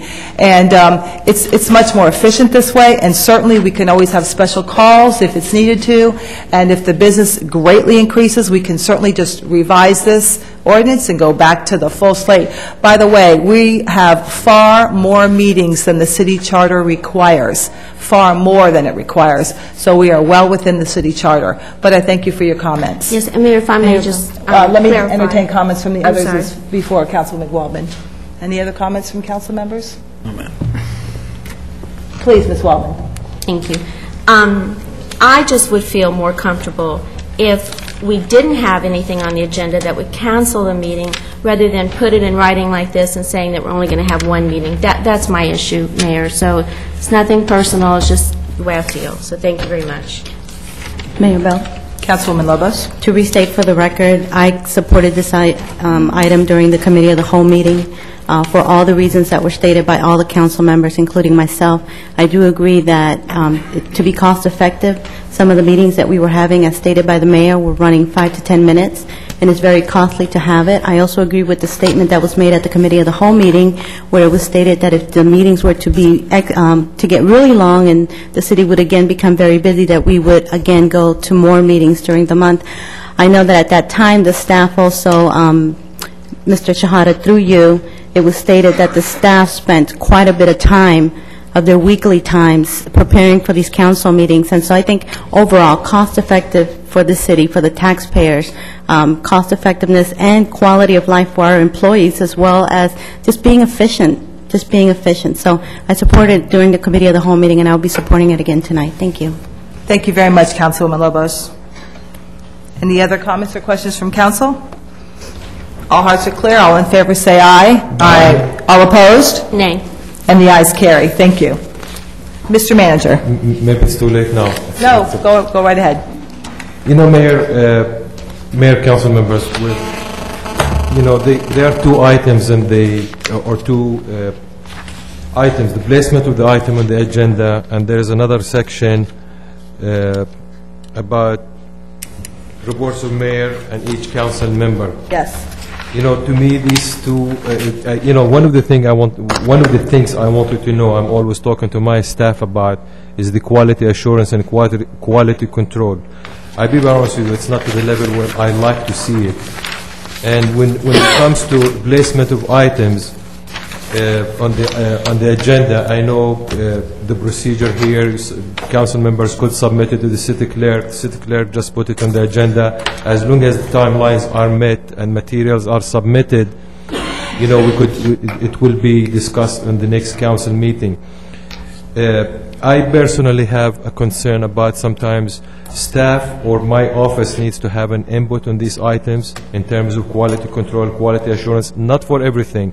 Anything that affects staffing, money, code, bargaining agreements. I wish there was a procedure established with something that will touch these issues that, is submitted to the city manager for review and comments. I know under the other section where it talks about reports of mayor and each council members. Again, establishes a procedure where at least I am informed. They have to submit it to me in writing if you want to bring up an issue. It gives me an opportunity to be able to give an input from my side. I see there's some quality assurance here, and I wish it was also in that section too when it's placed on the agenda. It's just food for thought. If you like to discuss it, I know you already voted on it, but if you like to discuss it, I think... Well, Mr. Shahad, I certainly think if there comes to be a problem, or if there's, stacking of items, or you feel like, that there's something that shows up that you didn't have any preparation for, then I think we'll definitely need to deal with it. And I think that there should be a process whereby we know what's coming on an agenda, or we know what's coming forth. So I absolutely agree with that. And I think that if there is a problem presented, that we'll definitely handle that. And also, we're also going to be adding, which really has been part of it too, a public comment card. So people that would like to make public comments, the county already does this, but in the back will be public comment cards, so people that want to make comments can come in and sign up and tell us what item that you would like to speak to, and then turn those cards in so that we have those up here. And so that would be greatly appreciated as well. Mayor Bell? Yes, Councilwoman. Just to expand on what Mr. Shahada was talking about, I agree with him. And I know that we talked about this, Mr. Shahada, prior to the meeting tonight, that if there's an issue, we tend to get very relaxed, and we come to the dais and we talk about certain items, and then we give instruction to sometimes staff, but to the city manager's office to work on an item. I think that as stated in this resolution, it already existed. This is how we should have been doing it, is that if there is something that we would like to direct at staff, through the city manager's office, that we should be writing a memo, putting it in writing, giving it to him, to his office prior to the meeting, so that he can pull together whatever report he needs to present it to council, and then see if there's a consensus of council to move in that direction. For example, the many committees that I serve on, if there's something that I would like the staff to move on, let's say, for example, on Main Street, I should be writing it in a report, in a memo to the city manager's office. We come to the council meeting, we discuss it, see if the council does agree with me to move in that direction, and then the city manager has clear instructions that the council supports my direction on this item on Main Street, and then to direct staff to move forward. That's the way it's set up, and I agree with that that's the way we should be doing it. Yes. Thank you. Any further comments from council on that item? No. And Mr. Shahad, I think that's just pure consideration as well. And I know council will be very careful to make sure that the manager's office is apprised of any type of request or anything that we're going to, no surprises, that we're just going to spring it on you. So I think the council has taken this direction, and I totally agree. I agree. Thank you. Thank you, Mayor and Council. Thank you. We'll now open the floor for public comment. Oh, we did, that's right. We voted. I forgot, and then we started discussing it again. We'll now open the floor for public comment. Please state your name and address for the record when you come.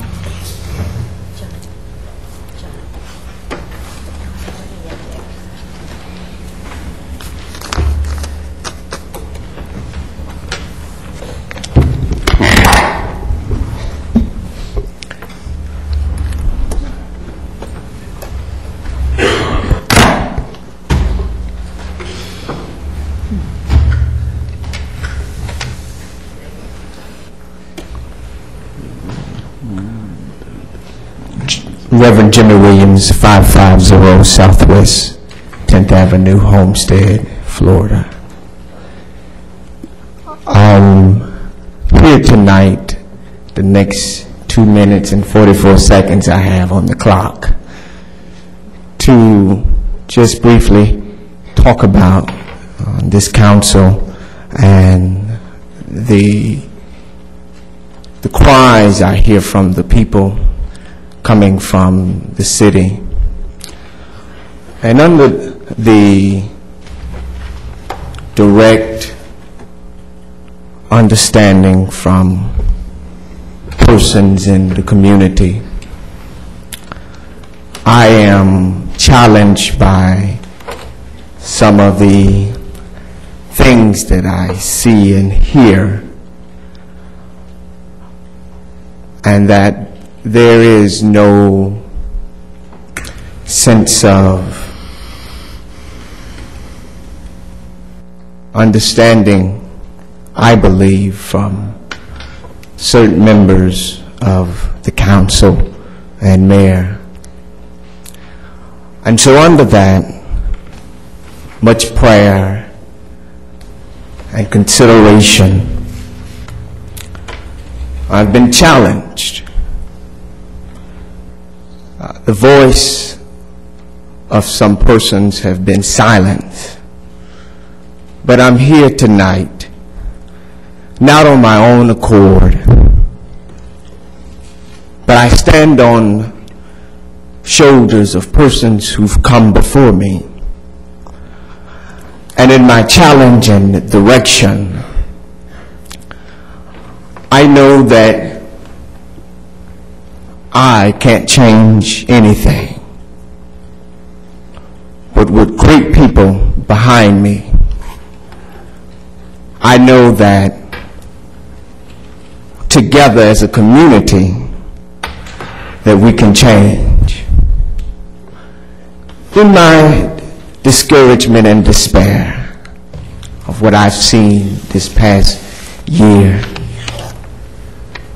I am challenged tonight to put in my own perspective, to run for the city council. And I want to thank you all for inspiring me to do such.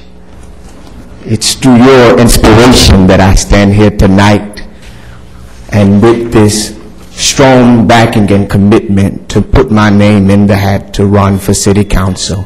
Thank you for your time.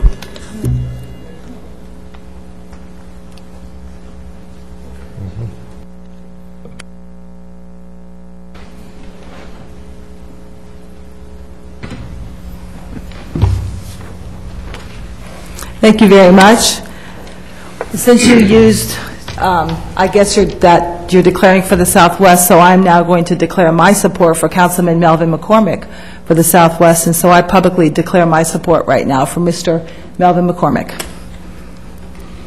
Thank you, Mayor Bill. You're welcome. Business from the city manager? Mayor, council members, I'm going to try to be very brief. But one of the first things I like to do, I know I introduced Barbara Quinones to you, but people in the public and people who view the TV station don't know who she is. Barbara, the second lady sitting there for the camera. Barbara Quinones is the new director for the electric department. She was working with the FPNL for many years. I'm not going to mention the number, Barbara. She's a very competent professional. When we did the search, we went nationwide to look for an electric department director, and I can tell you we interviewed people from all over, and we came close to offering the position to somebody from Maryland until we got the call and the application from Barbara. When we met with her, we had 2 long interviews with her. We were extremely pleased. And of course, to add to our pleasure, she is local too. So Barbara, if you don't mind, Mayor and Council, I'd like to just turn over to her for a couple of minutes for people to know who Barbara is, and of course to recognize her. So if she's in a restaurant or somewhere, they could talk about their electric bill to her, not to me. The other thing I want to say, actually, after we hired her, Marcy comes to me and said, Mike, do you know that Barbara is the first woman to become the electric department director? I can tell you I'm very pleased. We're not trying to set history here or be first. She was selected based on her competence and qualifications, and I'm pleased to have Barbara as our electric department director. And by the way, this is her 3rd week, so please stand.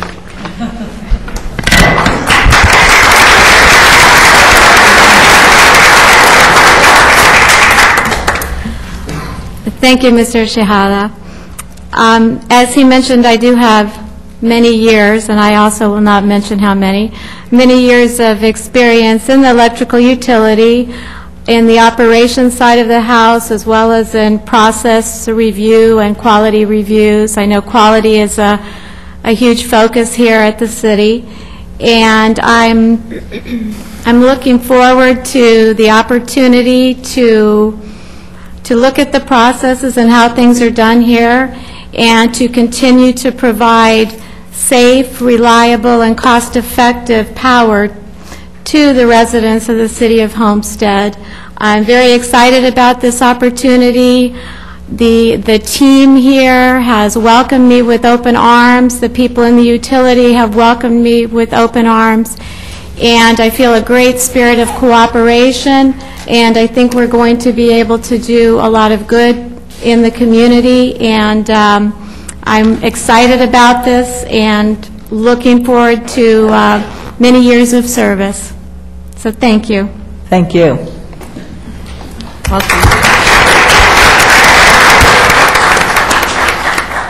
Just quick, a few other things. As everybody knows, the city has been participating in a program with the IRS for tax preparation. It's going to be at the YMCA starting this Saturday, January 31st, and it's going to be on every Saturday until April 11th from 10 to 2 p.m. You could get this information also on our website, cityofhomestead.com, under News and Notes section. Of course, you hear our earlier presentation about the 5K, so we encourage you all to participate. The other program the city started this fiscal year, of course, was before but went away. We're bringing it back. Music in the Park. The last event was outstanding. Lots of people attended, and we like people to come and participate. The more people we have, the more we will be encouraged to do, good things there. It's going to be February 13th from 7 p.m. to 9 p.m. and it's going to be a great musical event. The other thing I like to, by the way, this is going to be the United States Academy Air Force Band. It's my understanding they rock, so everybody come. Another thing, you see some construction on the 10 bike, just information for council and our residents. I sent council the letter we received from the 10 bike. They doing paving and some shoulder work and ramp improvements. Unfortunately, no widening, but it is going to improve the riding quality on the 10 bike. And lastly, Chief, I disagree with Jose. Go Cardinals. Congratulations on your son making it to the Super Bowl. We are very proud of him. So thank you very much.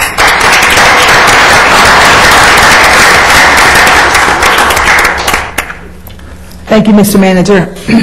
You know what, I'd also like to see if Alfredo, our internal auditor, he's been with us since December now, so I know you were on camera only one time, so would you like to, do you have anything for us? Just to tell everybody how wonderful we are. That would be Mayor, great. I thought he wanted to stay undercover. It's fantastic. I've been here since 2016. Records are open and everything I just want. So far, everything's running smooth and everything's going great. Thank you. Thank you for attending. It's good to have you here. Yes.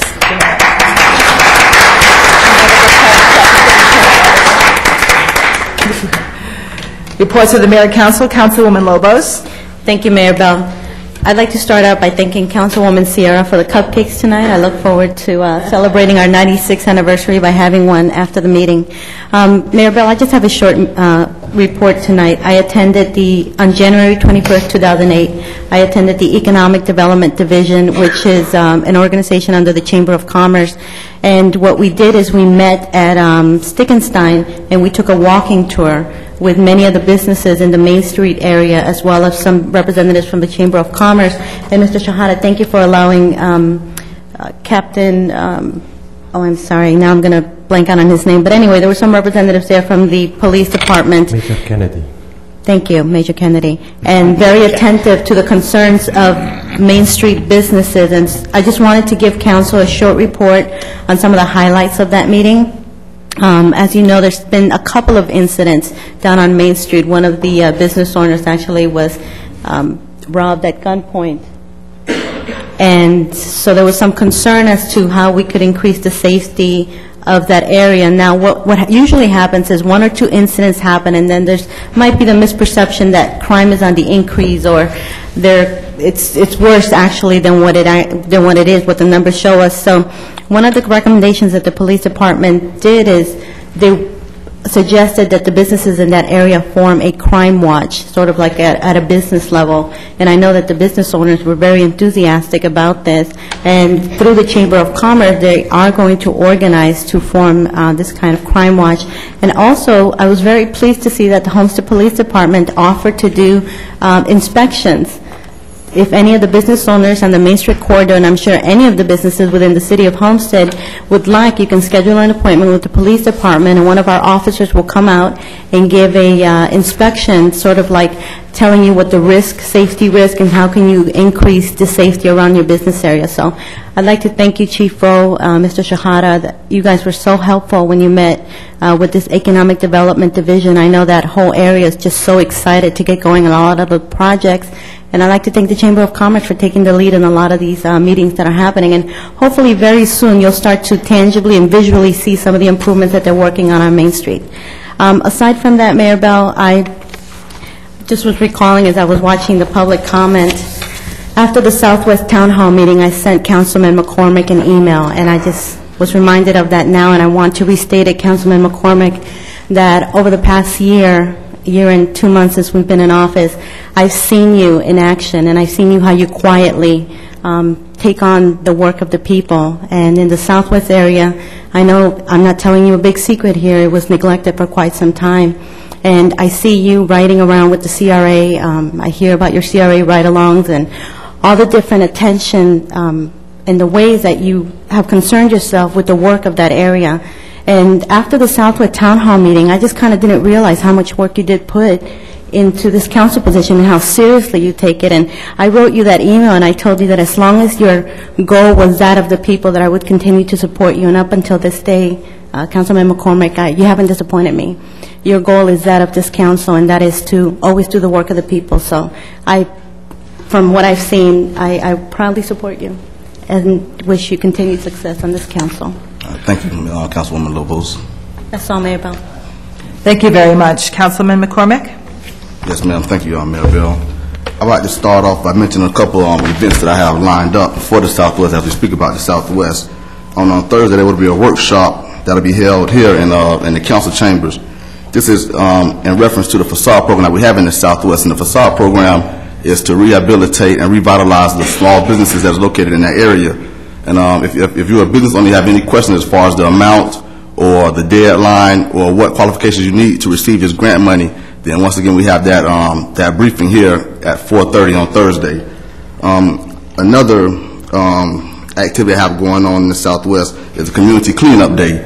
This will be held March 7th at 10:30, and I'm asking for donations as far as garbage bags, bottled water, and this right here is going to help revitalize the streets. We're going to go through and pick up trash, and my focus is to have a walking grid. I want to have a team of people walking down the avenues and then walking down the streets. So you'll be doing double work at the same time, and that's an mission that I had for quite some time. But along with the Southwest Advisory Committee, that was something that we came up with, and we picked a date. It was early in the spring.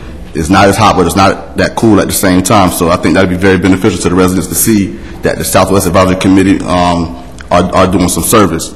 Also, I'm planning a senior citizens roundtable discussion that will be held at the Michael Williams. I'm trying to set for right now February 27th. As soon as I get that confirmed, there'll be more information on that. This will be just to answer questions from the senior citizens, anything they need as far as what the city can provide. I have a close relationship with Commissioner Moss also, and the county provides services too, so I'm trying to get some things out there so the senior citizens know exactly what's going on.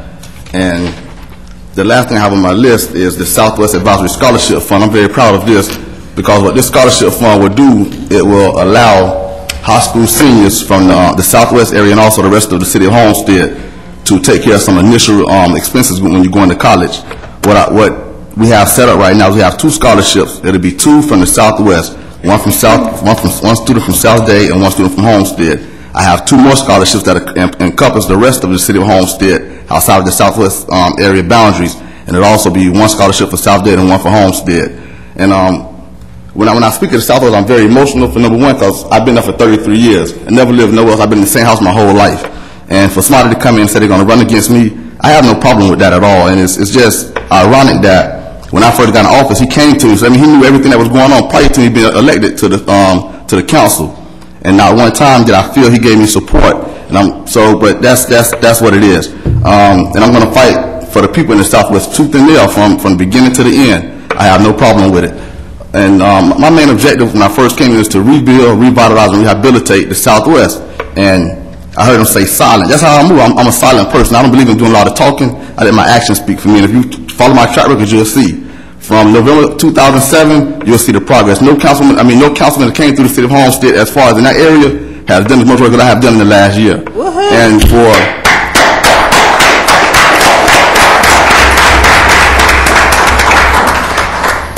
And to say silent, that's how, like I said, that's how I move. I get things done. Right now, I have so many things that's being done. I have a park that's going to be coming into development very soon.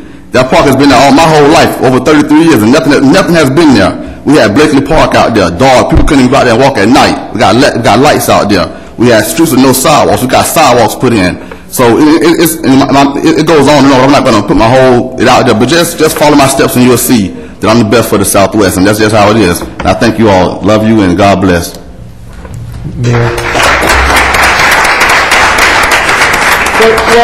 Councilman McCormick, I mean, you did your weekly report and you get applause. We get our weekly report and everybody's just quiet, so.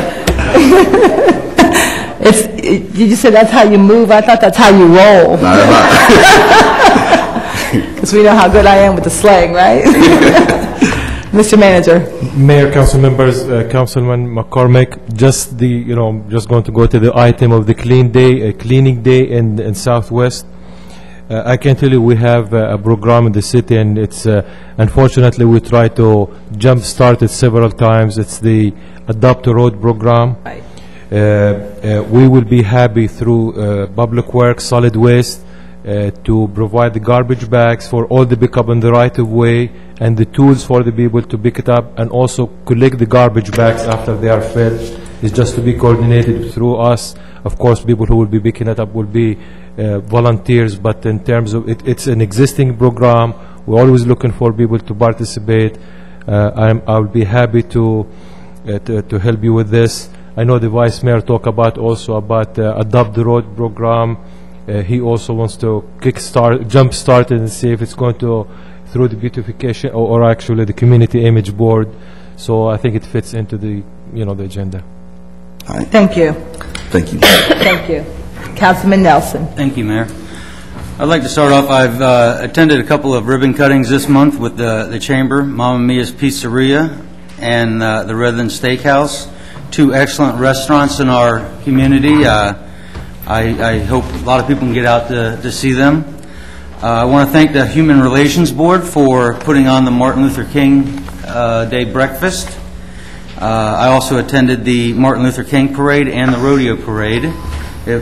Excellent parades. I'd like to thank them for putting that on. I'd also like to thank the Homestead Rodeo Association for putting on a first-class event.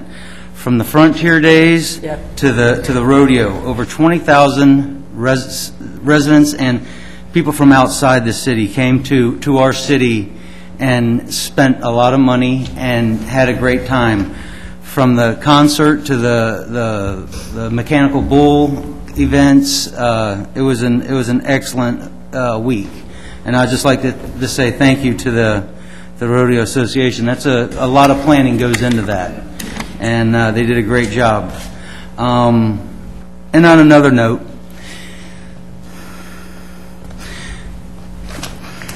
I lost my sister this year, and she was a great person. She committed suicide. I'd like to thank everybody for their cards and condolences. And if the manager could see fit to on our website, maybe have a crisis hotline for depression or something to that, to if somebody just needs help. After the holidays is terrible, especially in our economy right now, and it just got to my sister, and I miss you.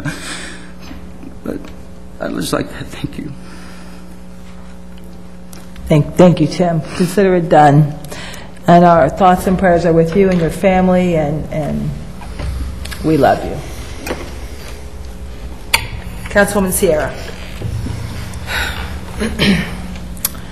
Well, I'm going to report on a couple of schools and a couple of activities that have been going on throughout our city. Charter School at Waterstone 8th grade business leadership students take home the gold. They joined other BizWorld kids from around the world to participate in the Global Entrepreneurship Largest Friendship Bracelet Challenge in celebration of Global Entrepreneurship Week, November 17th through the 23rd. The Charter School at Waterstone was awarded the grand prize for the most bracelets. So thank you to the students at Charter School at Waterstone. Now, we heard a little bit about the chief's son, but I have something about the chief's daughter. You're probably patting yourself on the back. Alexia Roll was chosen Guidance Counselor of the Year for Dade County Schools. Aren't you a proud daddy? The Miami-Dade Counseling Association chose Alexia Roll, daughter of Police Chief Al Roll, as the Counselor of the Year for Miami-Dade County Public Schools. Ms. Roll will be recognized at an annual Student Services Breakfast scheduled for Friday, January 30th at Signature Gardens, where Mayor Bell and I will be attending the breakfast and presenting a city proclamation in Ms. Roll's honor. Pat yourself on the back there. And it's early in the morning, by the way, that we're doing this. I want to mention that, Mayor Bell, last year we were lucky enough to have one new charter school open up. And this charter school is called Somerset City Arts Conservatory, and it's located at City Church. This particular charter school is run by the Academica Charter School Company.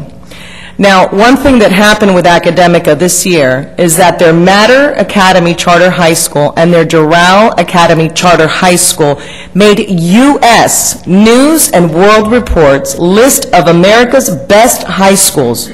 Both schools made the list last year. Both of these schools received their Silver Award. Among all 48 Florida schools earning the distinction, Matter Academy High serves the largest percentage of disadvantaged students. Matter Academy and Doral are the only two Florida charter schools that made the list. So I am proud, and I know that this council is proud to have an Academica charter school within our city limits, and I thank them for that. Yes. I continue. The Parent Plan for Success, the Parent Academy, and the Office of Parental Involvement, Miami-Dade County Public Schools, has the Parent Plan for Success as a 10-day Saturday series of parent workshops which will take place at each of the Success Academy schools. In our case, it is at Homestead Senior High School. The program will encourage parents to participate while their students attend their tutoring classes. It will provide these parents with a structured plan for supporting their students' success on the FCAT and beyond. Continuing dates are January 31st, February 7th, February 14th, February 21st, February 28th, and March 7th. Now, Mayor, as you are aware, and some of the council members that joined in with me, I have met with our police department, City of Homestead Police Department, as well as Dade County Public Schools Police. We have had several meetings trying to figure out ways in which we can help our schools in the city, within the city limits. Not just our high schools, but our middle schools and even our elementary schools with any violence. One of the things that I am aware of is that a couple of years past, Mayor, you had brought forward as a councilwoman a truancy ordinance that was not passed by the city. And in speaking to both police departments and even the Florida City Police Department, it has been conveyed to me that having an ordinance on truancy and having an ordinance on curfew will assist them in being able to provide the assistance that we need for these schools. I have been doing some research on my own and have not been very successful, and I'm asking Mr. Mike Shahada if we can please ask direct staff to look into ordinances of truancy as well as curfew that have been successful in other cities that we might be able to bring forth to this council.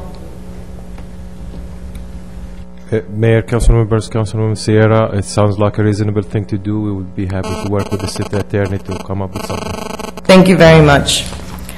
I do have two sad notes that I need to discuss with the residents. One of them, on January 12th of this year, Sacred Heart Catholic School families received a letter from the Archdiocese stating that the school will be closed at the end of this school year. Many of you do not know this, of course. Father Jim McCraner from Sacred Heart Catholic School was my religion teacher when I went to high school. And as soon as I read the article in the paper, I immediately called him.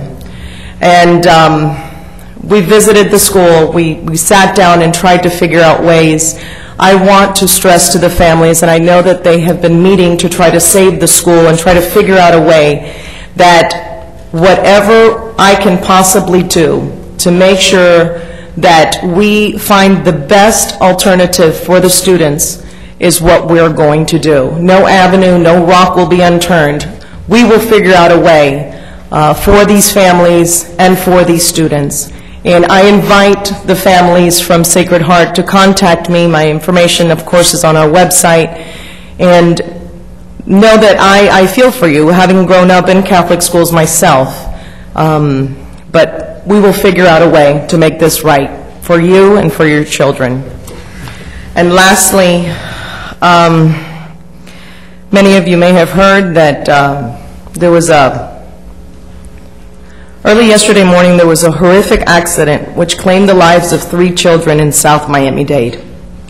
10-year-old Hector Serrano and his sister, 7-year-old Esmeralda, which I just found out today is her birthday. She would have been 8. And 4-year-old Amber were in a minivan with their father, Hector, when another vehicle slammed into the back of the minivan as they were stopped at the red light. The Serrano family is trying to cope with their loss while also trying to figure out a way to pay for the children's funerals. Today I received several phone calls, some from commissioners of Miami-Dade County and residents, asking what they could do or where they could submit funds for the family. And through the help of our city manager and our staff, Lillian, thank you very much, trying to figure out what we can do. There is a fund under the Serrano Family Funeral Fund that's been set up at Community Bank.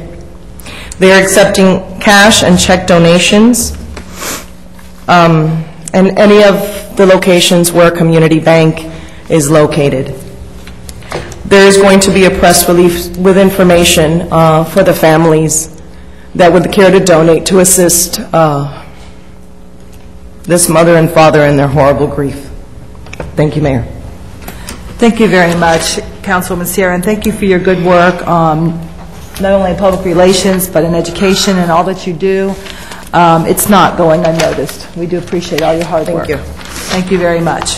Councilwoman Waldman. Thank you, Mayor. This is Sarah. I was also called in by many of the parents with Sacred Heart. I attended their meeting. What day was that, Adelia? Do you remember exactly the date? But it was Sunday. Yeah. Anyway, I attended there, and I can tell you as a community longtime resident, Sacred Heart School has always been in existence since 1954. They wanted to come tonight and talk, but when I called to put it on the agenda, I was one day past the deadline, so I wasn't able to do that so that they could speak before you. So they asked me to speak before you on their behalf. And they don't want that school to close. I know that the Archdiocese says that they are going to close the school. I have written a letter to the Archdiocese on behalf of the parents there at Sacred Heart. But they still have hope. they are very optimistic, and they're planning fundraisers. I know they're planning an Italian dinner, a spaghetti night, and car washes, and the amount is under $300,000 that they have to raise, and I know they've written to all the parishes throughout the United States, and if each Sacred Heart parish would donate only $50, then that school can remain open. So I'm hoping that there will be some way that the hands of the Archdiocese can reach across to the parents and that they can work it out. So on behalf of them, we wanted the community to know. Mallory Drive. I get that's where I get the most calls about Mallory Drive, west of Chrome Avenue. I mean, I've gone down there in the mornings, I've watched it. The pickup crews, you know, where people go to pick up workers, they're in front of the places of business. It seems to me that we should be able to establish certain areas that this happens, because everybody needs to work, and it's important that they work. But the beer bottles, the garbage, I mean, it's just unbelievable, and I know that it's insurmountable sometimes, but could we designate a certain area for the people to be dropped off in the afternoons and picked up in the mornings and enforce it? We actually, Mayor, council members, Councilman Wadman, we have to look into it and see if this is something we could do, but definitely we could enforce the conduct on the road and, drinking and all that stuff through the police department. I mean, I went down just recently in a place of business. I mean, they had collected just garbage bags full of beer bottles and just garbage, just people just being very, very, I don't know, to me it's just being rude to our city and our residents by throwing garbage and especially in places of businesses, parking lots. And Chief, you know exactly what I'm talking about. We've talked about it for years. But also the condition of Mallory Drive. Are there any plans to repave that and fix some of the potholes? Mayor, council members, as you know, this is not a city road. But I know. I promise you, we are always talking to the county. Julio, update me. I think it's one of their 5-year programs. It's on the list of their projects to be done. Actually, if you recall, a few years ago, it was like on top of their priorities, and we requested to move the priority due to the boom in construction to 328, and they did move the funding there. But we requested to be, I think, third priority. Campbell Drive has a section that needs very serious improvement. But it's Julio, go ahead and give us the update. I think it's funded even project. Mike, you're absolutely right. The project has been put on their 5-year list. It is one of the priority projects. Again, we don't control the schedule that they go by, but at least it's on there, which means that it is funded and it will get done. So like Mike was saying, we're always working with the county, trying to get them to realize the condition of Mallory Drive. I mean, it's definitely, we've actually taken them out there to see it personally so they can see, the conditions that are out there. So it's not just us talking to them, so they can actually see what's going on out there. When is that 5-year plan ended? Is it 2010, 11? Well, that plan gets updated on a yearly basis, and basically what they do is they roll over the projects, and whatever projects got done get taken off the list and new projects are added. So we're always working with a 5-year plan as they move forward. So it could just keep being added on? We will give you an update on the specific date, and I would really appreciate that. And I just also wanted to know, I mean, to the credit of this council, if you look at the city streets, they are in decent shape, and this road, sometimes we get so frustrated and we go and do some repairs ourselves. Unfortunately, we have to assume liability if we get deeper into this issue. I know Councilman McCormick brought the issue with the real road crossing there. I mean, it's really like, you see it, it's horrible. It is terrible, and not only the condition of the road, but the conditions that go on that road, and I just think it's very important that we look at it, especially for the businesses. And Mr. McCormick, you might want to contact some of the businesses, because I know I used to own a business there on Mallory, and we would pick up garbage all day long. I mean, it was constant, especially on the weekends. So anyway, thank you for listening to that. Seminole Theater, it's coming along. And if anybody would like to take a tour, the construction. We'd be happy to accommodate you. You'll be so amazed and surprised to see what's happening within those walls. Relay for Life, I'm going to mention a few dates. Relay for Life is coming up April 3rd. I want to thank the city for having their bake sales, and sorry I haven't been baking. I promise to start doing that. We do need more teams. I'm co-chair with Jill White from the Homestead Hospital, so we do need more teams. So if you have a business, if you have just a group of friends and you want to put a team in, we certainly would welcome it. A lot of things happening on March 7th. The March 7th is also the Little Angels Casino Night to be held at Keys Gate, so that's going to be a big event. And by the way, I just want to say I was so touched by the video tonight from Weed and Seed and SOS. The Angels have adopted them about, I don't remember, 7 years ago, Chief, something like that, 7 or 8 years ago, and we've given them thousands of dollars, and I can tell you firsthand the money goes where it's supposed to go. I mean, they are wonderful administrators of that organization, both of them, and the trail riders, they participate as well as others within the community. And I think that this Hearts and Souls walk run, I wanted to run, I'll be doing good to walk, but I think it's a very worthwhile program, and I hope that everybody will come out and participate. Miss Homestead is February 7th, and the Homestead Women's Club Woman of the Year Fashion Show is February 21st. And I see Mayor Bell has on red tonight. I forgot to wear my red, but you go Cardinals. That's all I can tell you. I've got 2 Super Bowl parties I'm going to, and I'm just going to sit there with my big Cardinal shirt on. 22. Yeah, 22. But anyway, we're big fans of his son, and we watch him on television all the time. And I haven't had a chance to tell you, but Happy New Year, everyone. Hope we have a really, really good year this year. So thank you very much, Mayor. Thank you. Vice Mayor Burgess? Thank you, Mayor. First, let me start. I forgot one person that really helped a lot with the food drive that I forgot because she wasn't able to make it tonight, is Renee Dunn and her crew at Curves. The ladies brought out a lot of food for us, so I want to thank all the ladies from Curves. Most of my stuff's been mentioned, but I want to mention one thing that the mayor and I went out and saw 300 men and women from our fighter wing leave out, which was a very touching moment to go out there and see those people leaving to go over to Iraq. Most of them looked happy as they could be for the situation, but think about them because they're over there freezing right now. I was talking to Colonel Binger about it the other day, and he said most of them have been sick since they've got there, and they're struggling with it. So just think of the 300 people that left from our air base and went over there for a 4 to 8 month deployment. So that was very touching to go out there and see them go off. That's the first time I'd been able to do that. February the 10th, we have a community image board meeting here in the council chambers at 8:30 in the morning.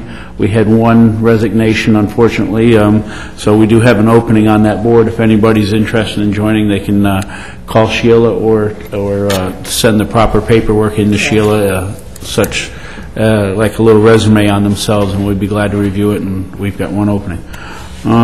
Thank you to the Rodeo Association for another great job, 60 years.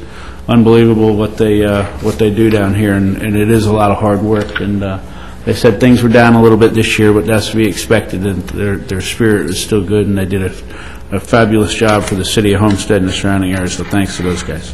And that's all I had to say. Thank you, Vice Mayor. You know, as we were shaking the hands of those men and women that were being deployed, they were excited to go, and they were telling me that, and it was pretty amazing to see how they were excited, and quite a few of them told me that this was their second tour or this was their third tour, and they were volunteering to go back. So I'm just always impressed by the military. I'm very impressed. Thank you so much for talking about the rodeo. I learned something the other night at the rodeo dinner, the Rodeo Appreciation Dinner, that Frontier Days that was brought back this week. A year ago, I had gone to them, and I was talking to the leadership in the Rodeo Association, and I said, I used to love Frontier Days. It was so much fun. They used to have wagon races on Chrome Avenue, and they would have a beard growing contest, and they had all kinds of things. And I said, I just really wish you'd bring back the Frontier Days. And so they brought it back, but I didn't pay much attention, and they announced at the dinner, at the rodeo appreciation dinner, that they brought it back at the request of Mayor Bell. So I just want to thank the Rodeo Association so much. And they had a week-long series of events, and it was from the concert to the dinner and the family night, and they had a buck-off where you had a mechanical bull, and you have not lived until you've seen Tony Garcia from the Kai's Company ride a mechanical bull. That was probably the funniest thing I've ever seen in my life. So, but anyway, it was really, really wonderful. Unfortunately, I missed the rodeo parade as I was out of town in Washington, D.C., as was Councilman Lobo, so that's why we missed the rodeo parade, or we certainly would have been there. I also would like to announce that Mr. Shahada, the manager, and I have invited to go on the Civic Leaders Military Tour next month. And it's a two-day tour, and we've been invited by Colonel Binger. And there are very many community leaders that are going with us, and Susan Newman is one of the leaders that are going with us. And so it's going to be exciting and great fun, and so I'll give you a report when we get back from that. Also, I was very proud and pleased to be the Grand Marshal of the Martin Luther King Parade, and that was a lot of fun, and I just loved it. So I want to thank the parade organizers, New Visions, for asking me to be the Grand Marshal. I just appreciate it. I want to thank the City of Homestead and the City of Homestead's HRB for the Martin Luther King breakfast. You know, a lot of people don't know, but the City of Homestead funds that breakfast 100%. So I want to thank the City of Homestead for that breakfast and a job well done. Also today, we attended the local swearing-in ceremony for our congressional delegation, and that was the manager and I, and Assistant Manager Joanna Faddis, as well as Councilwoman Sierra and Councilwoman Lobos. And let me tell you, when they see Homestead show up in force on the courthouse steps of downtown Miami, Congressman Mario Diaz-Balart, Lincoln Diaz-Balart, Kendrick Meek, and Ileana Ross-Layton, and they're so thrilled that Homestead showed up for them. So I want you to know that the City of Homestead is being well represented all over the county, as well as the state, as well as the nation. Following that, we went to a legislative update, a luncheon, to give us an update on what's going to happen in the Florida House this year, kind of like a preparation sponsored by the Florida League of Cities and Mr. Levy. So it was very, very informative to give us an idea of what we're going to be up against this year in the Florida House. It's going to be a very, very tight budgetary year, so we're all kind of preparing ourselves and putting our wish list in. And to that effect, about a week ago, I went for a personal meeting with the Senate President to kind of give him City of Homestead's wish list and tell him where the City of Homestead stands on a lot of the issues, financing issues, and so we'll see what happens. We're getting in line with everybody else. Also, I see Ms. Faircloth is here with us in the audience tonight. On Inauguration Day, I went to Ms. Faircloth's classroom and went to the school, Air Base Elementary School, and did a swearing-in ceremony for the president and the vice president of Ms. Faircloth's second grade class.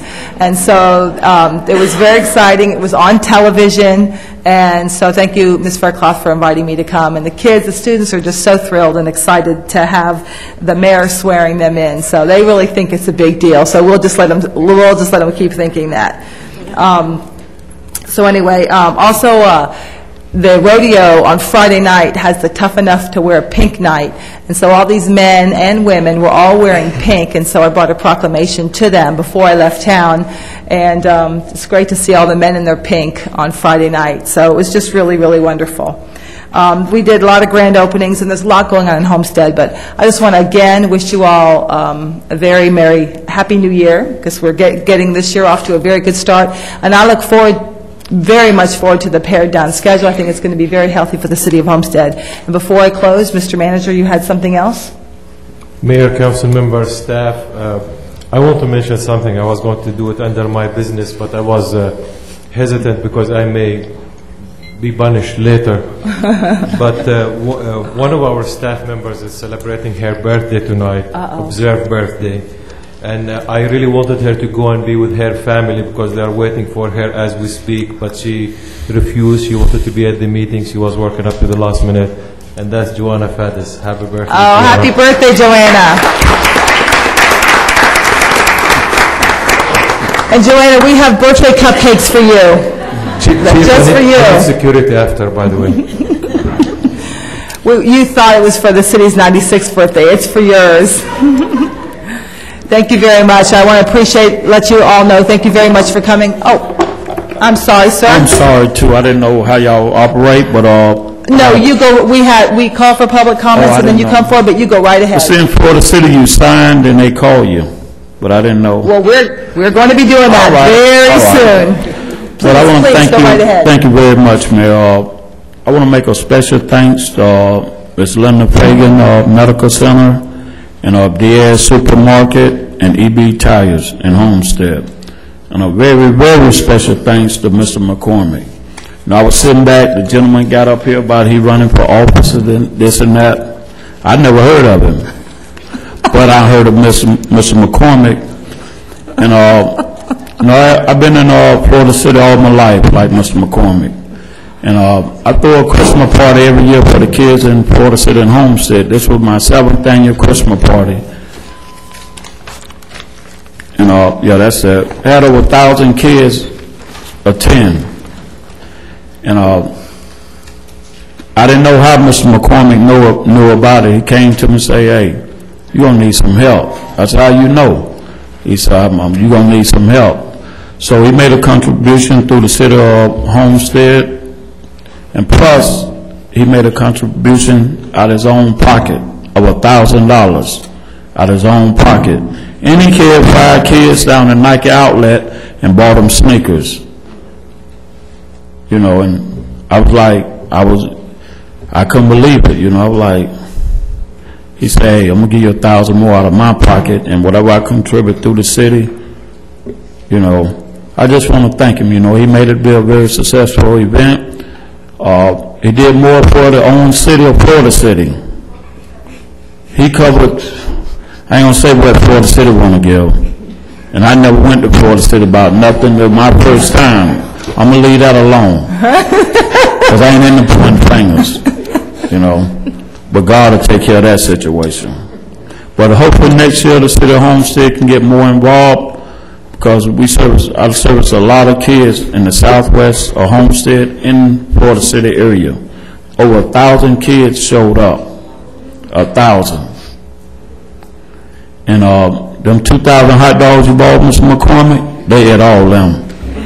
Well, sir, I want to thank you for what you do, and I want to assure you that every one of us up here, we participated in many, many toy drives, and we had them all over the place with SOS and the military, but you rest assured, we will find out about you next year. All right, thank you very much. Thank you very much for coming forward. Thank you for doing what you do for the kids. I want to let you know how much we do appreciate you coming forward tonight. All right, thank you very much. That was a great note to end this meeting on. All right. Thank you kindly. Let's give All a right, hand. thank you. And on that great note, this meeting is adjourned.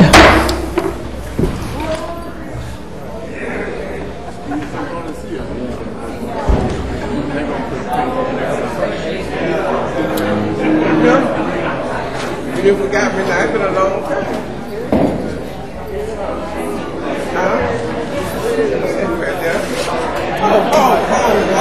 Oh, working? I still work for the school system. Yeah, I got 2 more. And I'll be there 39 and a half.